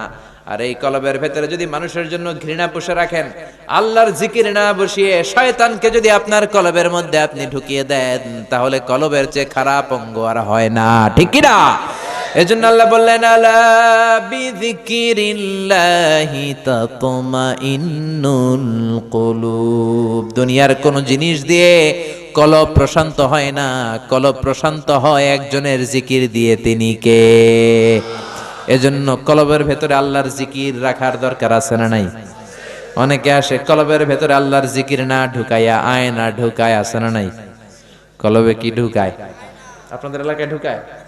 কয় আয়না বসাইয়া দে মোর কলবের ভিতর। বাবারে, দয়াল বাবা কেল্লা কাবা হেনার কারিগর, আয়না বসাইয়া দে মোর কলবের ভিতর। বলে আমাদের ওই দিকটায় খুব বলে, তোর বাবার কলবেই তো আয়না নেই, তোরে কি আয়না দিবে বেটা? কলবে আয়না থাকে না, কলবে জিকির বসাবেন কার? এজন্য লোকমান বলল, ও মনিব, কলবটা এমন অঙ্গ, দেহের সবচেয়ে দামি অঙ্গ, যদি ভালো হয় কলবের চেয়ে ভালো কিছু নাই। যদি কলবটা খারাপ হয়ে যায়, পচে যায়, নষ্ট হয়ে যায়, কলবের চেয়ে খারাপ অঙ্গ দেহে নাই, ঠিক কিনা? মনিব বলে, তাই তো, আসলেই তো আমার রাখাল সাধারণ কোনো রাখাল নয়। মনিব বলল, লোকমান যাও, আজকে থেকে তোমার আমি আজাদ করে দিলাম, তুমি গোটা বিশ্বে ছড়িয়ে তোমার জ্ঞান দিয়ে লোকদেরকে আলোকিত করে নাও। আল্লাহু আকবার। সে লোকমানের কথা আল্লাহ বললেন, ওয়ালাকাদ আতাইনা লুকমানাল হিকমাতা আনিশকুর লিল্লাহ। আমি লোকমানকে হিকমত দিয়েছি আর বলেছি আনিশকুর লিল্লাহ, শুকরিয়া করবা কার? সবাই বলবেন, শুকরিয়া করবেন কার? শুকরিয়া করলে নিয়ামত বাড়ায় দেয় কে? না করলে নিয়ামত কেড়ে নেয় কে? لئن شكرتم لأزيدنكم ولئن كفرتم إن عذابي لشديد। ওরে গোলাম, যদি নিয়ামতের শুকরিয়া করো নিয়ামত বাড়িয়ে দেব, আর যদি নিয়ামতের শুকরিয়া না করে আমি আল্লাহর সাথে গাদ্দারি করো, কুফরি করো, জেনে রেখো আমার শাস্তি বড় কড়া। ইন্না বাতশা রাব্বিকা লাশাদীদ। আমার আল্লাহর ধরা, আযাব আর পানিশমেন্ট আর পাকড়াও বড় কঠিন। আমার আল্লাহ সব সময় ধরে না, কিন্তু যখন ধরে ছাড়ে না, ঠিক কি না?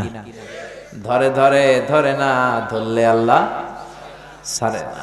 ফেরাউনরে যখন ধরলেন ছাড়েন নাই, অনেক ঢিল দিলেন, দেখলেন ফেরাউন ভালো হয় কিনা, সাইয়েদনা মুসার কথা শুনে কিনা। নমরুদকে অনেক ঢিল দিলেন, ভালো হয় নাই। নমরুদরে পরে মশার কামড় দিয়ে শেষ করলো কে? ফেরাউনরে অনেক ছাড় দিলেন, সুযোগ দিলেন, তওবা করে নাই। ফেরাউনরে সাগরের পানিতে সুবানি খাওয়াইলো কে? আব্রাহার বাহিনী কাবাঘর ভাঙতে আসলো, আবাবিল পাখি দিয়ে আব্রাহার বাহিনীরে শেষ করলো কে? আবার কাবা ভাঙতে এলে পাঠাও আবাবিল, দাও খোদা দাও আমায় আবার উমর দারাজ দিল, দাও খোদা দাও আমায় আবার উমর দারাজ দিল। আল্লাহু আকবার। এজন্য আমার আল্লাহ সব সময় ধরে না, কিন্তু যখন ধরে, কথা বলেন, যখন ধরে, ধরে ধরে ধরে না, ধরলে আল্লাহ। ফেরাউনরে ধরলেন ছাড়েন নাই, নমরুদরে ধরলেন ছাড়েন নাই। এখনো যদি কেউ বান্দরামি করে ধরলে ছাড়বেন না, জোরে কোন ঠিক কিনা? ঠিক কিনা? ফেরাউনের লাশটা আমি নিজে দেখেছি, আমার জীবন ধন্য, আমার চোখ ধন্য, জাহান্নামের নরকীটটাকে আমি দেখে এসেছি। আমি তো মিশরে পড়েছি, মিশরের রাজধানী কায়রোর ন্যাশনাল মিউজিয়ামে এই লাশটা রাখা। মরেছিল লোহিত সাগরে 2000 বছর। ফেরাউনের লাশটা ভেসেছিল জাবালিন নামক একটা সি বিচে, জেলেরা ধরে মমিফাইং করে পিরামিডের ভিতরে রাখে, তারপর অনেক পরে সেখান থেকে এনে মিশরের রাজধানী কায়রোর ন্যাশনাল মিউজিয়ামের রয়্যাল মমিস চেম্বারের 2য় তলায় ব্যান্ডেজ করে মমিফাইং করে রাখা। এই ফেরাউনের লাশ দেখতে 200 পাউন্ড লাগে। কয় পাউন্ড? আমি দেখেছি ফ্রিতে, মাগনা। ফ্রিতে এটার আপনারা কি বলেন? পাবনায় মাগনা বলেন? মাগনা দেখেছি, যেহেতু আলাজারের কার্ড ছিল। কার্ড দেখিয়ে ঢুকলাম ফেরাউনের লাশ ঘরে। ঢুকেই দেখি ফেরাউন শুয়ে আছে, ব্যান্ডেজ করা, হাত দুইটা এরকম বাঁধা, ব্যান্ডেজ। এইভাবে শুটকি মানুষ, কি মানুষ? শুটকি। কোনো মাছ ওরে খায় নাই। 2000 বছর সাগরে পড়েছিল, কোনো কীট পতঙ্গ ওরে ছোঁয় নাই, কোনো ব্যাকটেরিয়া ওরে পচায় নাই, কোনো ক্যাকটাস, কোনো শৈবাল, কোনো অক্টোপাস, কোনো প্রাণী ওর দিকে তাকায়ও নাই। কারণ ওর লাশটারে যে সংরক্ষিত করে রাখা হবে, এই চ্যালেঞ্জটা কার?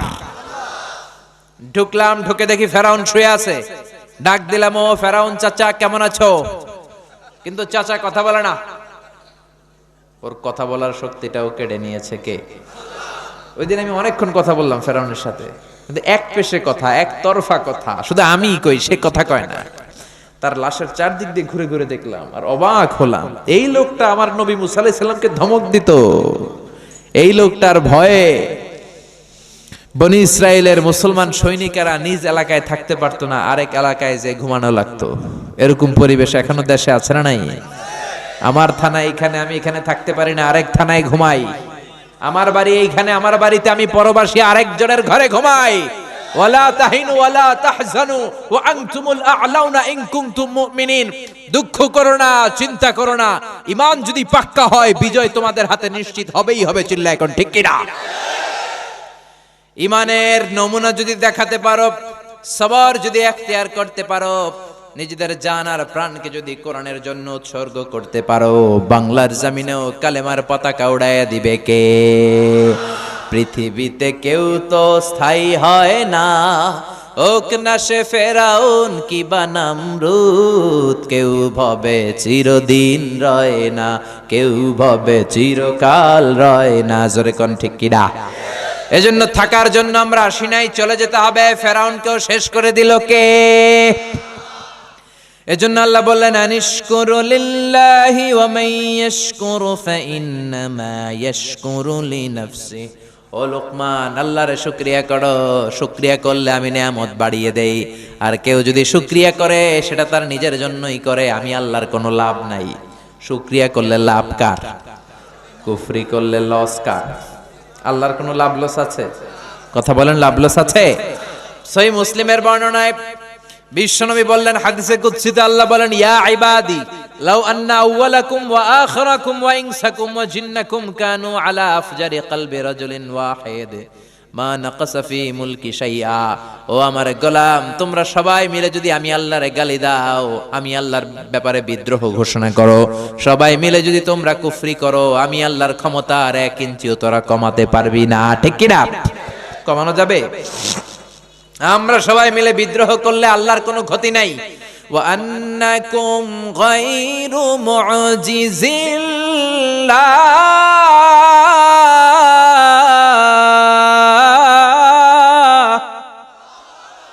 সবাই মিলে যদি আমি আল্লাহর বিদ্রোহ করো, সবাই মিলে যদি নাফরমানি করো, আমি আল্লাহর কিচ্ছু তোরা করতে পারবি না। ঠিক কি না?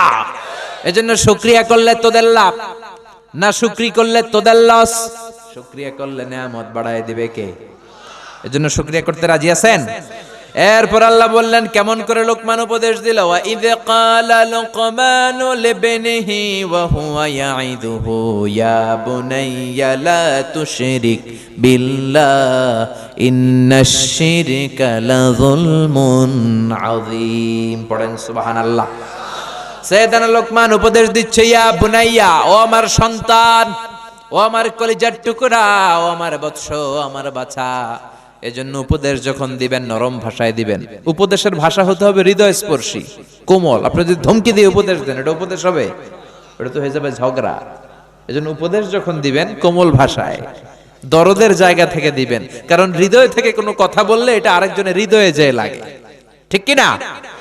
ধমক দিবেন না, ছেলে মেয়েদেরকে ধমকাবেন না, বুঝাবেন। যদি ধমকান, এই হারামজাদা ফজরের নামাজ পড়ছ না আজকে, তোর একদিন কে আমার একদিন, এদিকে আয়, লাঠি লয়ে ধরলেন পোলারে, পোলা শুনবে? পোলা কি ঠিক আছে, আমনের একদিন আমারও আছে একদিন, ঠিক কি না? আরো বেয়াদব হবে। দরদ দিয়ে বলবেন। সাইয়েদনা লোকমান তাই বললেন, ইয়া বুনাইয়া, ও আমার কলিজার টুকরা ছেলে, ও আমার বাজান, ও আমার সন্তান, ও আমার বৎস। আপনারা ছেলেকে আদর করে কি ডাকেন? বাজান? হ্যাঁ, তাহলে বলবেন ও আমার বাজান, ও আমার কলিজার টুকরা, আদর করে উপদেশ দিবেন। সাইয়েদনা লোকমান প্রথম উপদেশ দিলেন, লা তুশরিক বিল্লাহ, শিরক করো না। কি করো না? ইন্না শিরকা লা যুলমুন আযীম, শিরক হলো অনেক বড় জুলুম। কারণ এই জুলুমটা আপনি দুনিয়ার কোনো মানুষের উপর করছেন না, করছেন কার উপর? যে আল্লাহ রিজিক দিল, জীবন দিল, সব নেয়ামত দিয়ে আপনারে কৃতজ্ঞ করলো, সেই আল্লাহর উপর যদি জুলুম করেন, জুলুমটা ছোট জুলুম না বড় জুলুম? আল্লাহ বললেন, ইন্না শিরকা লা যুলমুন আযীম, নিশ্চয়ই শিরক হচ্ছে বড় জুলুম, শিরক হচ্ছে অনেক ভয়ানক। এজন্য ছেলের প্রথমে শিরকের ব্যাপারে সচেতন করে দিচ্ছেন, বলছেন ছেলে শিরক করিস না। কি করিস না? কথা কয় না, কি করিস না? শিরক হচ্ছে ঈমান বিধ্বংসী মরণাস্ত্র। এই শিরক, এটা এইডস এর চেয়েও খারাপ, এটা ক্যান্সারের চেয়েও ভয়ানক। ক্যান্সারের অ্যানসার আছে, শিরকের কোনো অ্যানসার নাই, ঠিক কি না? বিশ্বনবী বলেছেন, আখফা মিন দাবিবিন নামাল, পিঁপড়া যেমনি গুটি গুটি পায়ে মিষ্টির দোকানের ভেতরে দিয়ে ঢুকে যায়, শিরক তেমনি গুটি গুটি পায়ে তোমার দেহে ঢুকে ভাইরাসের মতো করে তোমার ঈমানকে শেষ করে দিবে, ঠিক কি না? শিরক মানে আল্লাহর সাথে কাউকে সমকক্ষ বানানো, আল্লাহর মতো ক্ষমতাবান কাউকে মনে করা, আল্লাহর জায়গায় কাউরে বসানো, ঠিক কি না? এজন্য আমরা যখন নামাজের জন্য দাঁড়াই, আল্লাহ বলে নামাজ পড়বি, আগে বল শিরক করস কিনা?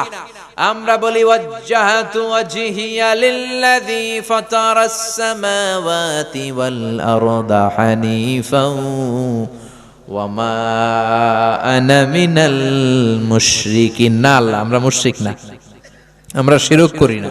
আমাদের শুরুতে এই ঘোষণা আমরা দেই কি দেই না? আবার যখন জিলহজ মাসে হজ করতে যান, আল্লাহ বলে হজ পরে কর, আগে বল শিরক করস কিনা? আমরা বলি লাব্বাইক আল্লাহুম্মা লাব্বাইক, লাব্বাইক লা শারীকা লাকা লাব্বাইক, আল্লাহ কোনো শরীক করি না, আমরা মুশরিক না। চিল্লায় কোন ঠিক কি না? এজন্য ছেলেকে সাবধান করে দিলেন, লা তুশরিক বিল্লাহি ইন্নাশ শিরকা লাযুলমুন আযীম। ও আমার ছেলে, খবরদার তুমি শিরক করো না, শিরক হলো অনেক বড় পাপ, শিরক হলো মহাপাপ, সব পাপের বাপ। জোরে কোন ঠিক কিনা? এজন্য শিরক করা যাবে। শিরক দুই ধরনের, শিরকে আকবার, শিরকে আসগার। শিরকে আকবার যদি করেন আপনার সব শেষ। এজন্য আল্লাহ বললেন, ইন্নাল্লাহা লা ইয়াগফিরু আন ইউশরাকা বিহি ওয়া ইয়াগফিরু মা দুনা যালিকা লিমান ইয়াশা। আল্লাহ চাইলে তোমার সব গুনাহ ক্ষমা করে দিবেন, কেবলমাত্র শুধুমাত্র শিরকের গুনাহ ছাড়া। কার কথা? কথাটা কার? নাকি আজারি সাহেবের? কার কথা? শিরকের গুনার কোনো ক্ষমা নাই, মহাপাপ। এজন্য আল্লাহ বলেন, লাইন ইয়া ইবাদি লাউ আতাইতানি বিকরাবিল আরদি খাতায়া, ও গোলাম কিয়ামতের দিন পাহাড় পরিমাণ গুনার স্তূপ নিয়ে যদি আমার কাছে আসো, আর ওই গুনার মধ্যে যদি শিরকের গুনাহ না থাকে, পাহাড় পরিমাণ ক্ষমার দয়া নিয়ে আমি আল্লাহ তোর কাছে হাজির হয়ে যাব। খবরদার শিরক করা যাবে না। লাইন আশরাকতা লা ইয়াহবাতান্না আমালুক ওয়া লা তাকুনান্না মিনাল খাসিরিন। শিরক করলে আপনার আমল বাতিল করে দিবে কে? শিরক দুই ধরনের। কয় ধরনের? সবাই বলেন, পিছনের ভাইরাও বলেন। শিরক কয় প্রকার?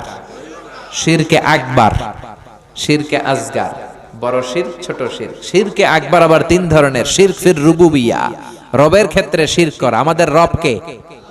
কিয়ামতের কবরের জীবনে প্রথম প্রশ্ন আপনাকে রব দিয়ে করা হবে। প্রথম প্রশ্ন কি? মার রাব্বুক, তোমার রব কে? আপনি যদি বলেন জানি না, মায়ের আছে না নাই? আপনারে বলতে হবে আল্লাহ আমারে রব, এই রবই আমার সব। পড়েন সবাই, আল্লাহ আমারে রব। দমে দমে তনু মনে তারি অনুভব, আল্লাহ আমার রব।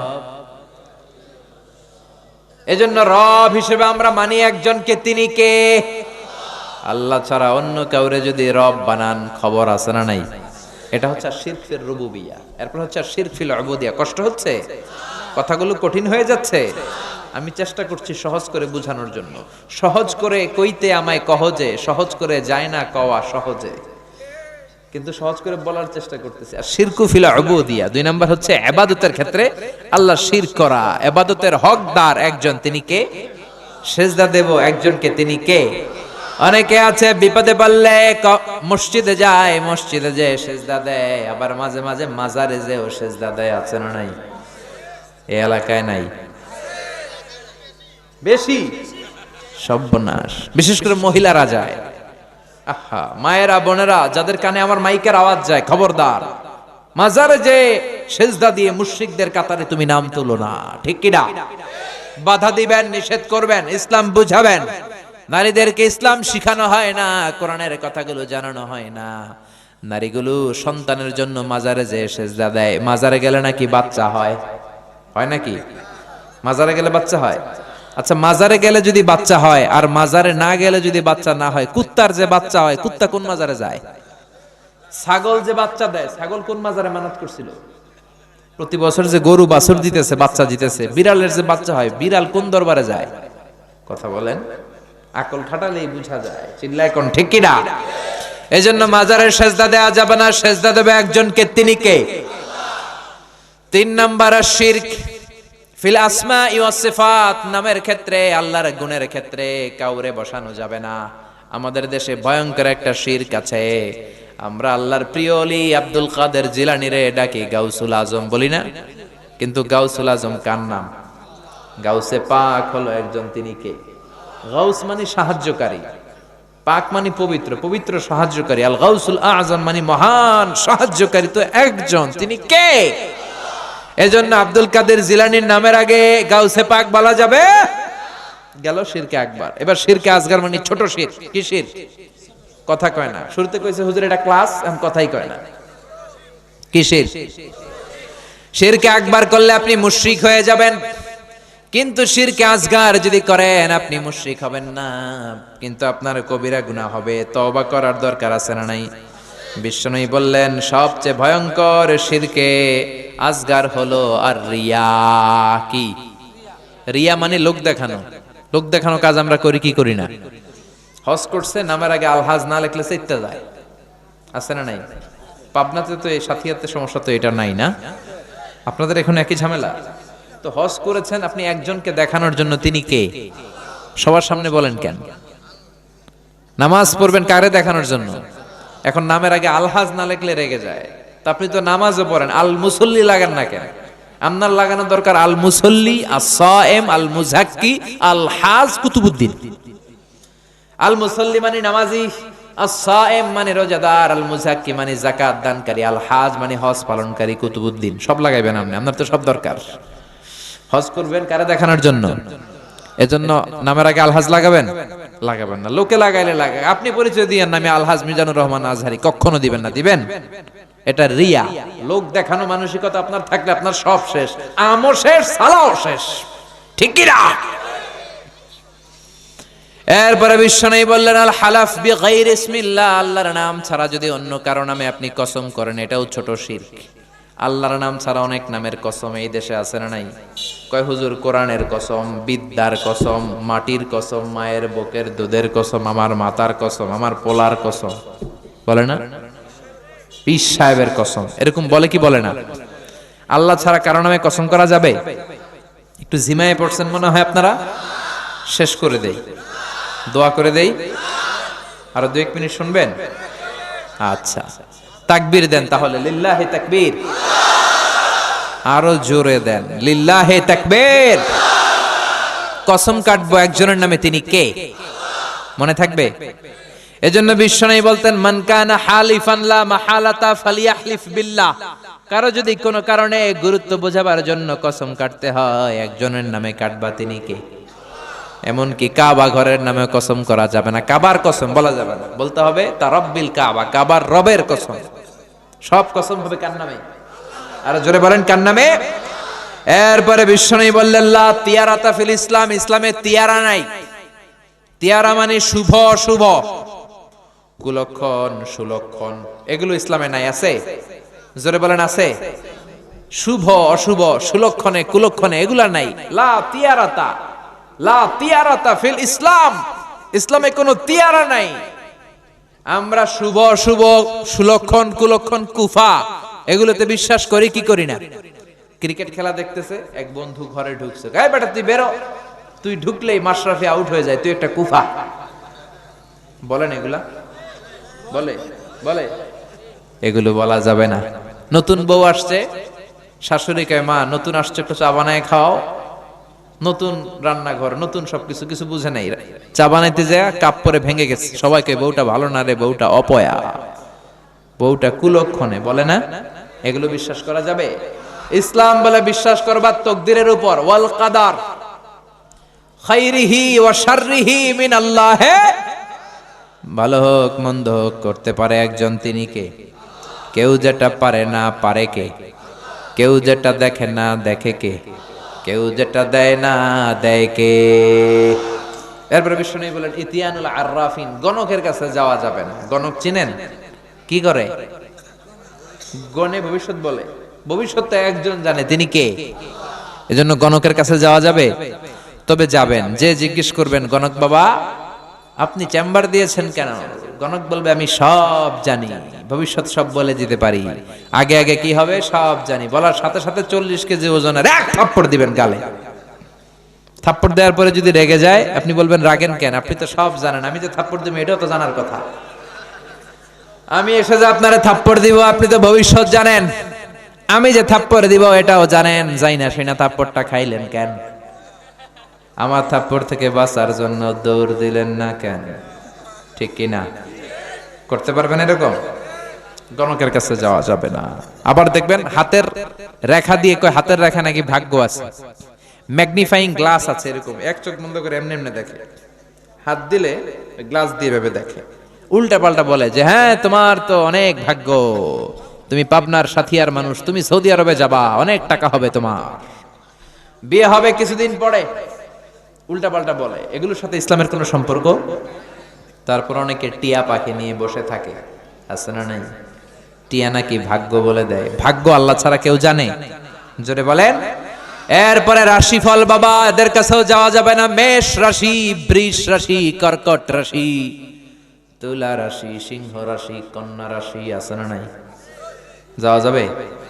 উল্টা পাল্টা বলে। আপনি গেলে বলবে তোর উল্লুক রাশি, আপনার বন্ধু নিবেন কইবে তোর বন্ধুর ভাল্লুক রাশি, আপনার বউ নিয়ে যাবেন বলবে তোর বউয়ের বিলাই রাশি, তোর কুত্তা রাশি, তোর মাইয়ার ইন্দুর রাশি, আছে না নাই? এগুলোতে মুসলমান বিশ্বাস করে না। মুসলমান বিশ্বাস করে একজনের উপর, তিনি কে? আরো জোরে বলেন তিনি কে? এজন্য বিশ্বনবী বলেন খবরদার কোন গণকের কাছে যাবা না। মান আতা আররাফান ফাসালাহু আন শাইইন বুতিলাত লাহু 40 লাইলা। গণকের কাছে যে যদি কেউ কিছু জিজ্ঞাসা করে সাথে সাথে তার 40 দিনের নামাজগুলোরে বাতিল করে দেয় কে? কে? আপনারা কি চান আপনাদের নামাজগুলো বাতিল হোক? এরপর অনেকে তাবিজ ঝুলায়, আছে না নাই? এত্তটি করে ঝুলায়। পোলা নাকি অসুস্থ, এদিকে 10টা এদিকে 10টা, গলায় 10টা, কোমরে 20টা। তো তাবিজের ওজনেই তো আপনার ছেলে অসুস্থ হয়ে যাবে। ছোট্ট ছেলের গায়ের মধ্যে এত তাবিজ কেন? আপনি ঝাড়ফুঁক করবেন, ঝাড়ফুঁক করা সুন্নাত। বিশ্বনবীর হাতে একবার বল্লা পোকা কামড় দিল। আয়েশারে ডেকে বললেন আয়েশা লবণের পানি গরম দাও, আঙ্গুলে ঢালো। মা আয়েশা লবণের পানি গরম করে ঢালতে লাগলেন। বিশ্বনবী সূরা ফাতিহা পড়ে ফু দিতে লাগলেন। মা আয়েশার লবণের পানি ঢালা শেষ, বিশ্বনবীর সূরা ফাতিহা পড়া শেষ, আঙ্গুলের ব্যথাও। মা আয়েশা বললেন আপনি নবী মানুষ, সূরা ফাতিহা পড়ে ফু দিলেই তো ভালো হয়ে যেত, আমারে কষ্ট দিলেন কেন? খালি খালি লবণের পানি করাইছেন কেন? বিশ্বনবী বললেন আয়েশা রে, লবণের পানি দিয়ে চিকিৎসা হয়, সূরা ফাতিহা দিয়ে ঝাড়ফুঁক হয়। ভালো চিকিৎসার ঝাড়ফুঁকের সমন্বয়ে রোগ ভালো করে দেয় কে? আপনি অসুস্থ, সূরা ফাতিহা পড়ে ফু দেন, সুস্থ করে দিবে কে? আপনাকে জিন ভূত আসর করেছে, আয়াতুল কুরসি পড়েন। ছোট্ট বাচ্চাকে জিন ডিস্টার্ব করে, পরি ডিস্টার্ব করে, সূরাতুল ফালাক সূরাতুন নাস পড়ে ফু দেন, সুস্থ করবে কে?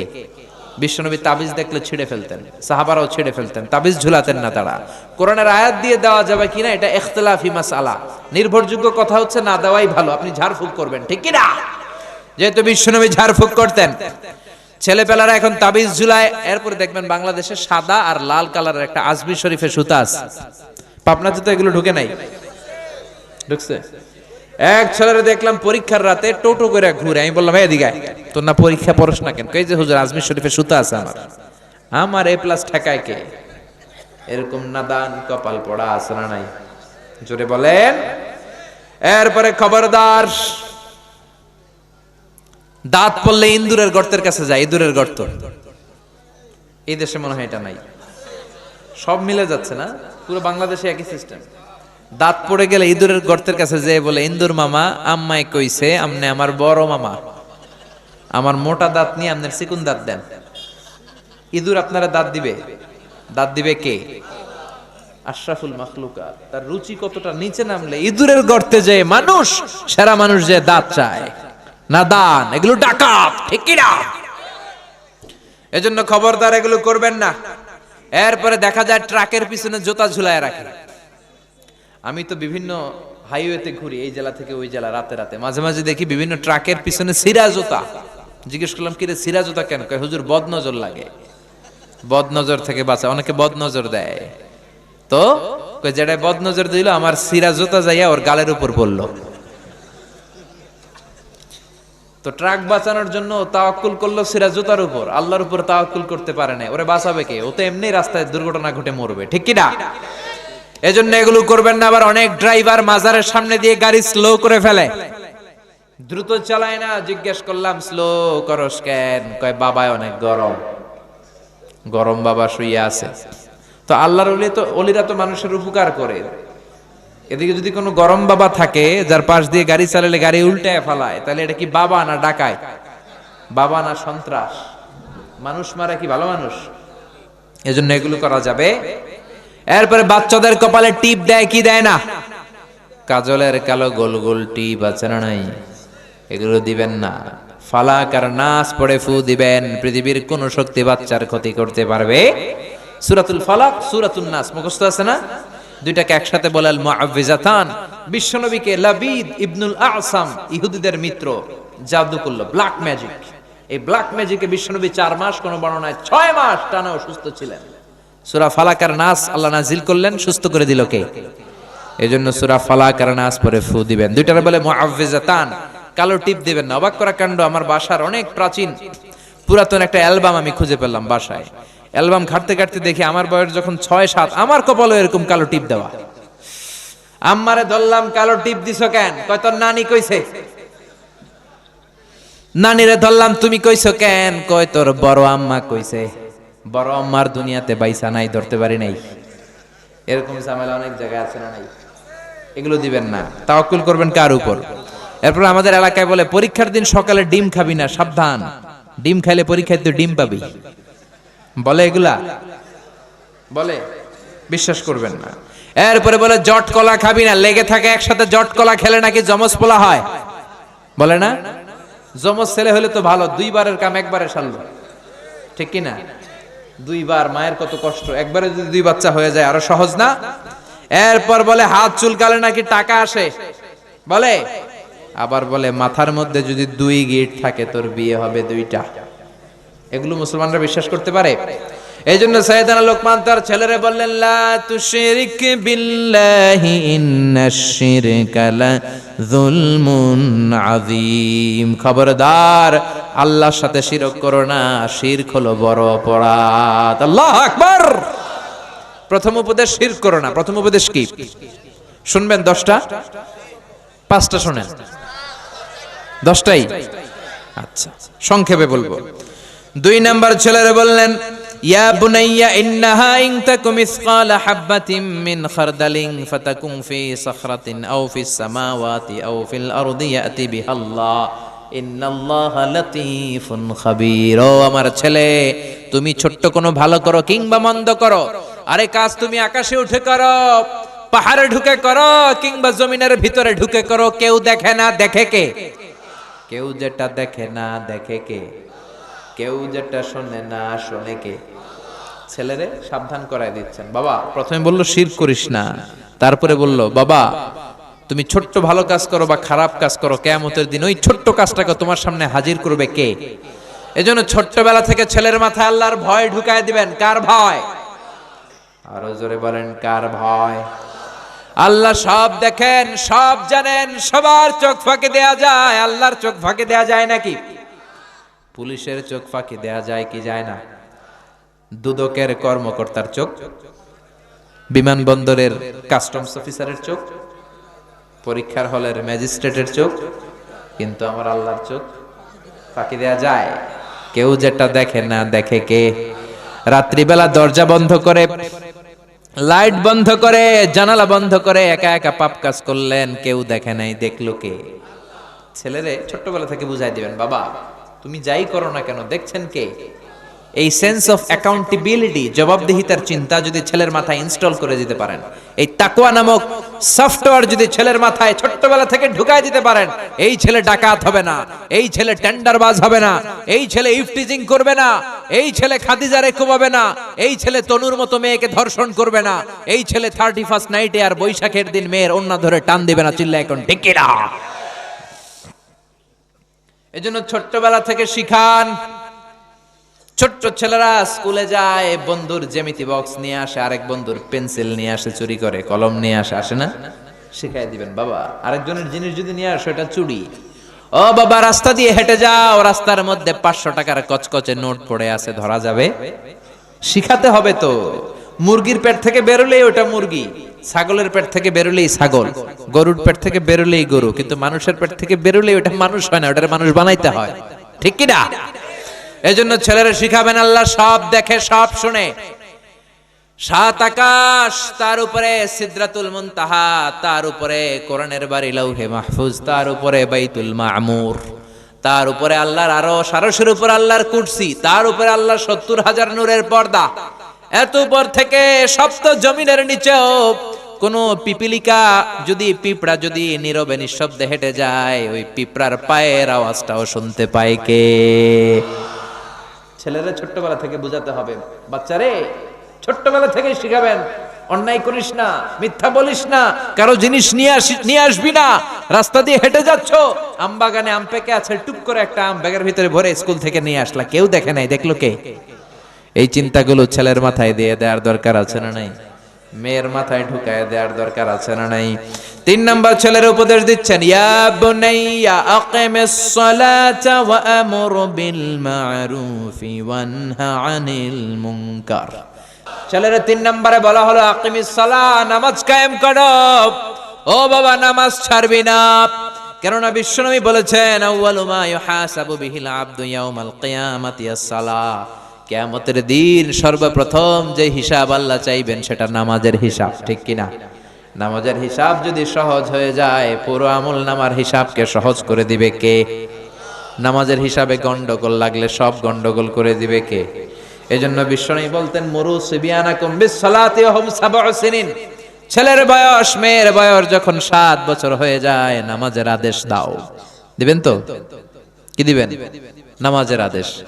আর 10 বছর হলে শাসন করো। ওয়াদ্রিবুহুম আলাইহা ওয়া হুম 10 সিনিন। ছেলের মেয়ের বয়স যখন 10 হয় তখন শাসন করো। আপনি 7 বছর থেকে যদি বলা শুরু করেন, 10 বছরের আগেই ছেলে মেয়ে পাক্কা নামাজি হয়ে যাবে, পিটানো লাগবে না। সুবহানাল্লাহ কইবেন না? এজন্য বাচ্চাদেরকে মসজিদে নিয়ে যাবেন, আর মসজিদে বাচ্চারা গেলে আপনারা ধমকাবেন না। কিছু মুরব্বি আছে মসজিদে বাচ্চা দেখলে দেয় ধমক, কিন্তু ওই মুরব্বি ওই বাচ্চার বয়সে মসজিদের দিকে পিছলা খাইয়াও পড়ে নাই। ঠিক কি না? বাচ্চাদেরকে মসজিদে ঢুকালে ধমকাবেন না, কারণ একবার ধমক দিয়ে বের করে দিলে আর মসজিদে ঢুকবে না, এগুলি তো ডাকাইত হবে। ঠিক কি না? এজন্য মসজিদে ঢুকানোর দরকার আছে না নাই? নামাজের আদেশ দেওয়ার দরকার আছে না নাই? অনেকে বলে হুজুর ফজরের সময় ডাকি না, কেন ডাকেন না? আমার আদরের পোলা ঘুমায়। কি করে? ফজরের সময় ভূমিকম্প হইলে কি করবেন? ফজরের সময় বাড়িতে আগুন লাগলে কি করবেন? আদরের পোলা ঘুমাক নাকি? ফজরের সময় যদি ঘরে আগুন লাগে কি করবেন? আদরের পোলা ঘুমাক না একটু, অনেক আদরের পোলা তো, ঘুমাক, আগুনে পুড়ুক। কথা কি বুঝতেছেন? মাথায় ঢুকে? দুনিয়ার আগুন থেকে বাঁচানোর জন্য যদি ফজরের সময় ছেলেকে ডাকেন, জাহান্নামের আগুন থেকে বাঁচানোর জন্য ডাকার দরকার আছে না নাই? এজন্য ছেলেরা বললেন আকিমিস সালাতা ওয়া আমুর বিল মা'রুফি ওয়ানহা আনিল মুনকার। ও বাবা নামাজ কায়েম করো, ওয়া আমুর বিল মা'রুফ 4 নম্বরে বললেন ভালো কাজের আদেশ দাও, 5 নম্বরে বললেন ওয়ানহা আনিল মুনকার খারাপ কাজ থেকে নিষেধ করো। সুবহানাল্লাহ পড়েন। তার মানে বুঝালেন বাবা তুই একা নামাজ পড়লেই হবে না, সবাইরে নিয়ে পড়বি, তোর ফ্রেন্ড সার্কেলকেও নামাজের দাওয়াত দিবি। বিকেল বেলা ক্রিকেট খেলার পরে তুই ওযু করে একা একা মসজিদে যাবি না, তোর বন্ধুদের মধ্যেও দাওয়াতি কাজ কর, তোর বন্ধুদেরকেও নামাজি বানা। একা একা জান্নাতে যে লাভ নাই, বন্ধুদেরকেও জান্নাতে ঢোকানোর দরকার আছে না নাই? এজন্য ছেলেকে সাইয়েদনা লোকমান শিখাচ্ছেন ও আমর বিল মা'রুফ ভালো কাজের আদেশ দাও, ওয়ানহা আনিল মুনকার মন্দ কাজ থেকে নিষেধ করো, অন্যায় দেখলে বাধা দাও। ঠিক কি না? অন্যায় দেখলে এখন আর আমরা বাধা দেই না, আমাদের এখন সব সয়ে গেছে। ঠিক কি না? প্রতিবাদের ভাষা আমরা ভুলে গেছি। বিশ্বনবী বলেছেন অন্যায় দেখলে পারলে হাত দিয়ে থামিয়ে দাও, সামাজিক সন্ত্রাস, রাষ্ট্রীয় সন্ত্রাস এক থাপ্পড় মেরে জমিনে গুড়িয়ে দাও। ঠিক কি না? ছেলেরা শিখালেন ওয়ানহা আনিল মুনকার খারাপ কাজের নিষেধ করো। একা নামাজি হলে, একা বুজুর্গ হলে হবে না, সমাজটারও বুজুর্গ করার দরকার আছে না নাই? একাই ভালো হলে হবে না, সবাইরে ভালো করার দরকার আছে না নাই? কেননা আযাব আর গজব যখন আসবে শুধু জালেমরা মরবে না, আলেমরাও মরবে। ঠিক কিনা? আলেম হয়ে তুমি হক কথা বলো নাই কেন? জীবনের ঝুঁকি নিয়ে কালেমার বাণীকে তুমি প্রচার করো নাই কেন? জোরে কোন ঠিক কিনা? এজন্য আযাব আর গজব যখন আসে তখন সবাই মরবে। সাইয়েদনা মুসা আলাইহিস সালাম ডেকে বললেন আল্লাহ কোন এলাকায় যখন তুমি আযাব পাঠাও ওই এলাকার শুধু জালেমরাই মরে না, আলেমরাও মরে, আল্লাহর ওলিগুলাও মরে। জালেমরা মরেছে, জুলুম করেছে, তাই ওলিগুলা মরে কেন? ভালো মানুষেরা মরে কেন? বাংলাদেশে যখন ভূমিকম্প হয় শুধু হিন্দুরা মরে নাকি? শুধু বেনামাজিরা মরে নাকি নামাজিরাও মরে? আল্লাহ বললেন মুসা উত্তর দিব না, উত্তর তুমি নিজেই পাবা। সাইয়েদনা মুসা হাঁটতে আরম্ভ করলেন, মরুভূমির মাঝখানে একটা গাছ, বিশ্রাম নেওয়ার জন্য বসলেন, হঠাৎ ঘুমিয়ে পড়লেন। ওই গাছের নিচে ছিল বিষ পিঁপড়ার বাসা। চিনেন? বিষ পিঁপড়া কামড় দিলে খুব আরাম লাগে না? কি লাগে? কষ্ট লাগে। সাইয়েদনা মুসা আলাইহিস সালামের পায়ের মধ্যে 3টা বিষ পিঁপড়া কামড়াতে শুরু করলো।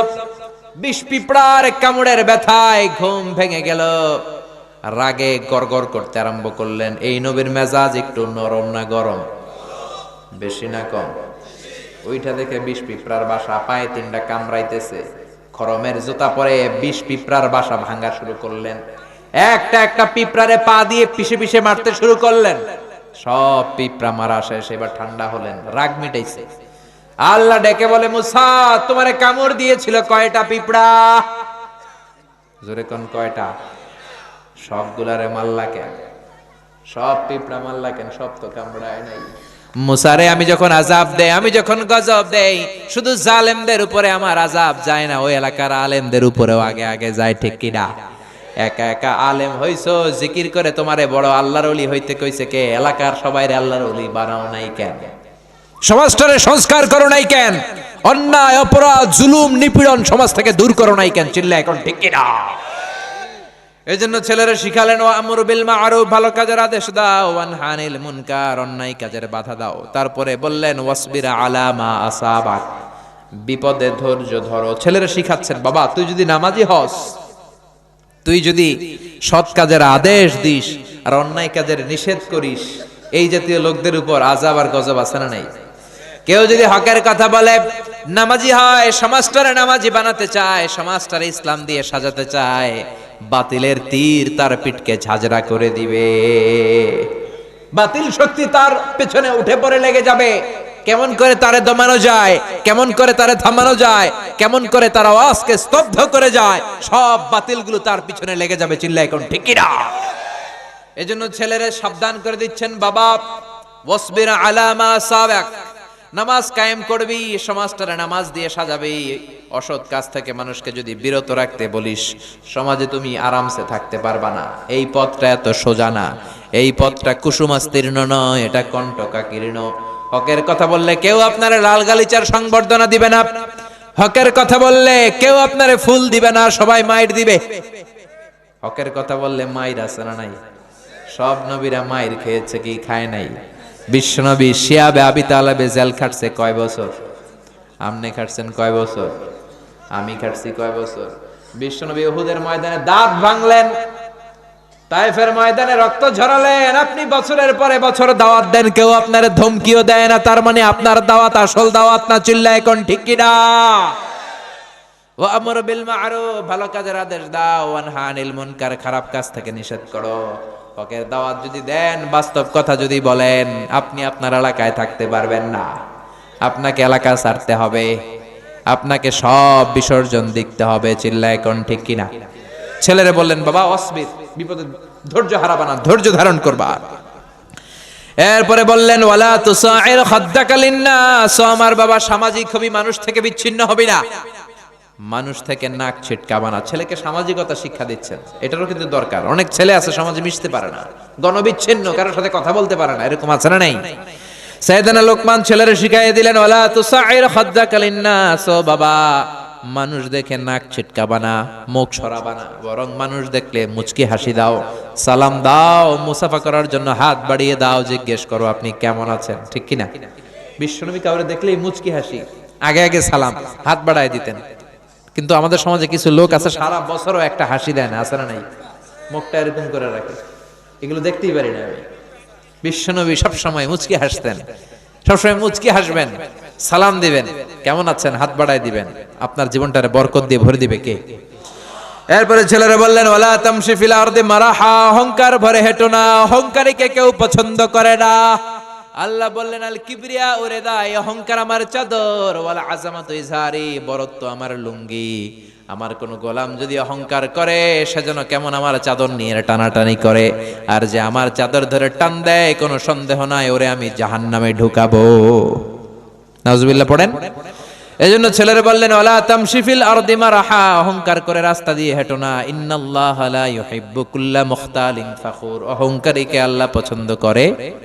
সাইয়েদনা লোকমান ছেলেরা শিখাচ্ছেন, বাবা অহংকার পতনের মূল। অহংকার কি? কথা বলে না। অহংকার কি?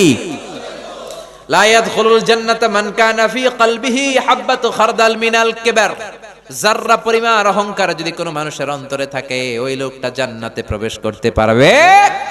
ছেলেরা সাবধান করে দিল, অহংকার করবে না, মানুষের সাথে মিশো, সামাজিক হও বাবা।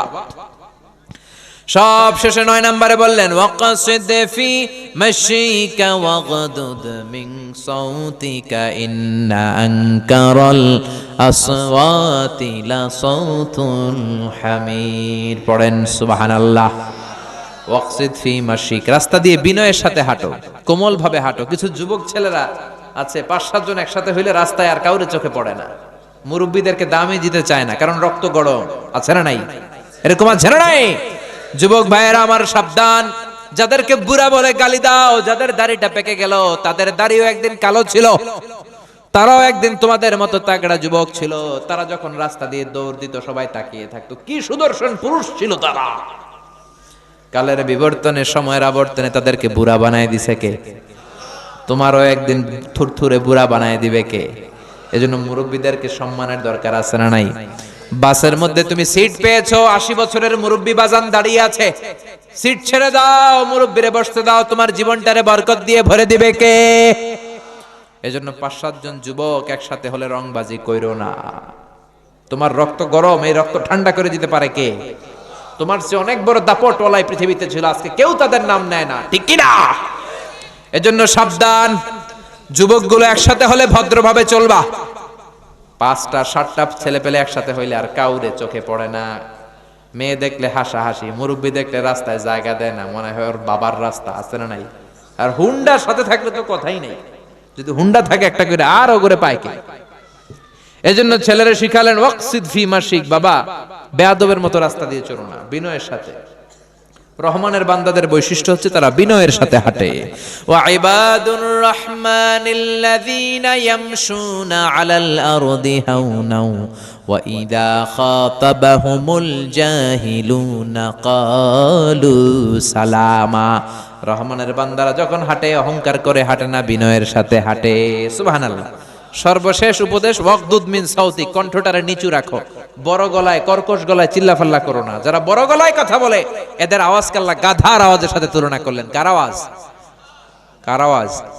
আমরা কি চাই আমাদের ছেলে মেয়েদের আওয়াজ গাধার আওয়াজ হোক? এজন্য কোমল ভাষায় ভদ্র একটা সফট আওয়াজ নিয়ে কথা বলবেন। বরকত দিবে কে? সাইয়েদনা লোকমান ছেলেকে 10টা উপদেশ দিলেন। আমরা যারা বাবা হয়েছি আমাদের ছেলে মেয়েদেরকেও এই উপদেশগুলো দেওয়ার দরকার আছে না নাই? এই উপদেশগুলো, এই নসিহাতগুলো যদি দেই, আমাদের ছেলে মেয়েগুলোর আল্লাহর ওলি বানায় দিবে কে? নামাজি বানাবে কে? ভদ্র বানাবে কে? এজন্য উপদেশগুলো দিতে রাজি আছেন? মা বাবা যারা এসেছেন ছেলে মেয়েদেরকে এই উপদেশগুলো দিবেন। আল্লাহ তাআলা আমাদের সবাইকে কথাগুলো বুঝার ও আমল করার তৌফিক দান করুক। আমরা পড়ি আমিন।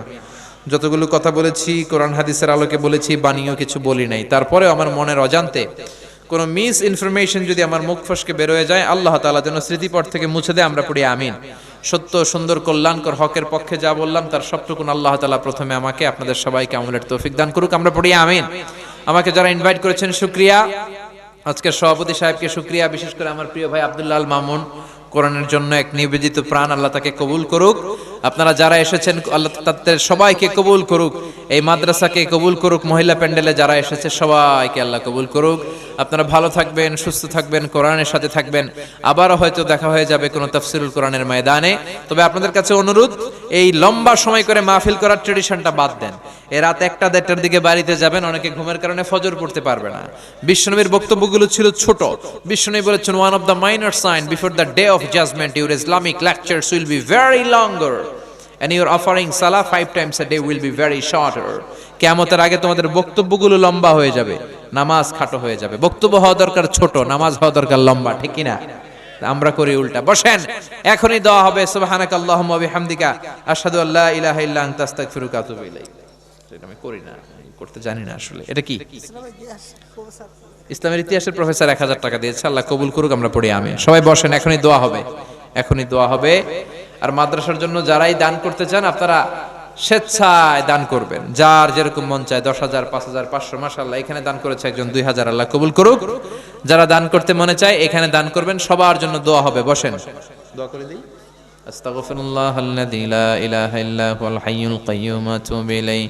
আল্লাহুম্মা সাল্লি আলা মুহাম্মাদ ওয়া আলা আলি মুহাম্মাদ كما صليت على إبراهيم وعلى آل إبراهيم إنك حميد مجيد. اللهم بارك على محمد وعلى آل محمد كما باركت على إبراهيم وعلى آل إبراهيم إنك حميد مجيد. اللهم آمين. يا رب لك الحمد كما ينبغي لجلال وجهك وعظيم سلطانك. لك الحمد بالإيمان، لك الحمد بالإسلام، لك الحمد بالقرآن. ربنا آتنا في الدنيا حسنة وفي الآخرة حسنة وقنا عذاب النار. ربنا ظلمنا أنفسنا وإن لم تغفر لنا وترحمنا لنكونن من الخاسرين.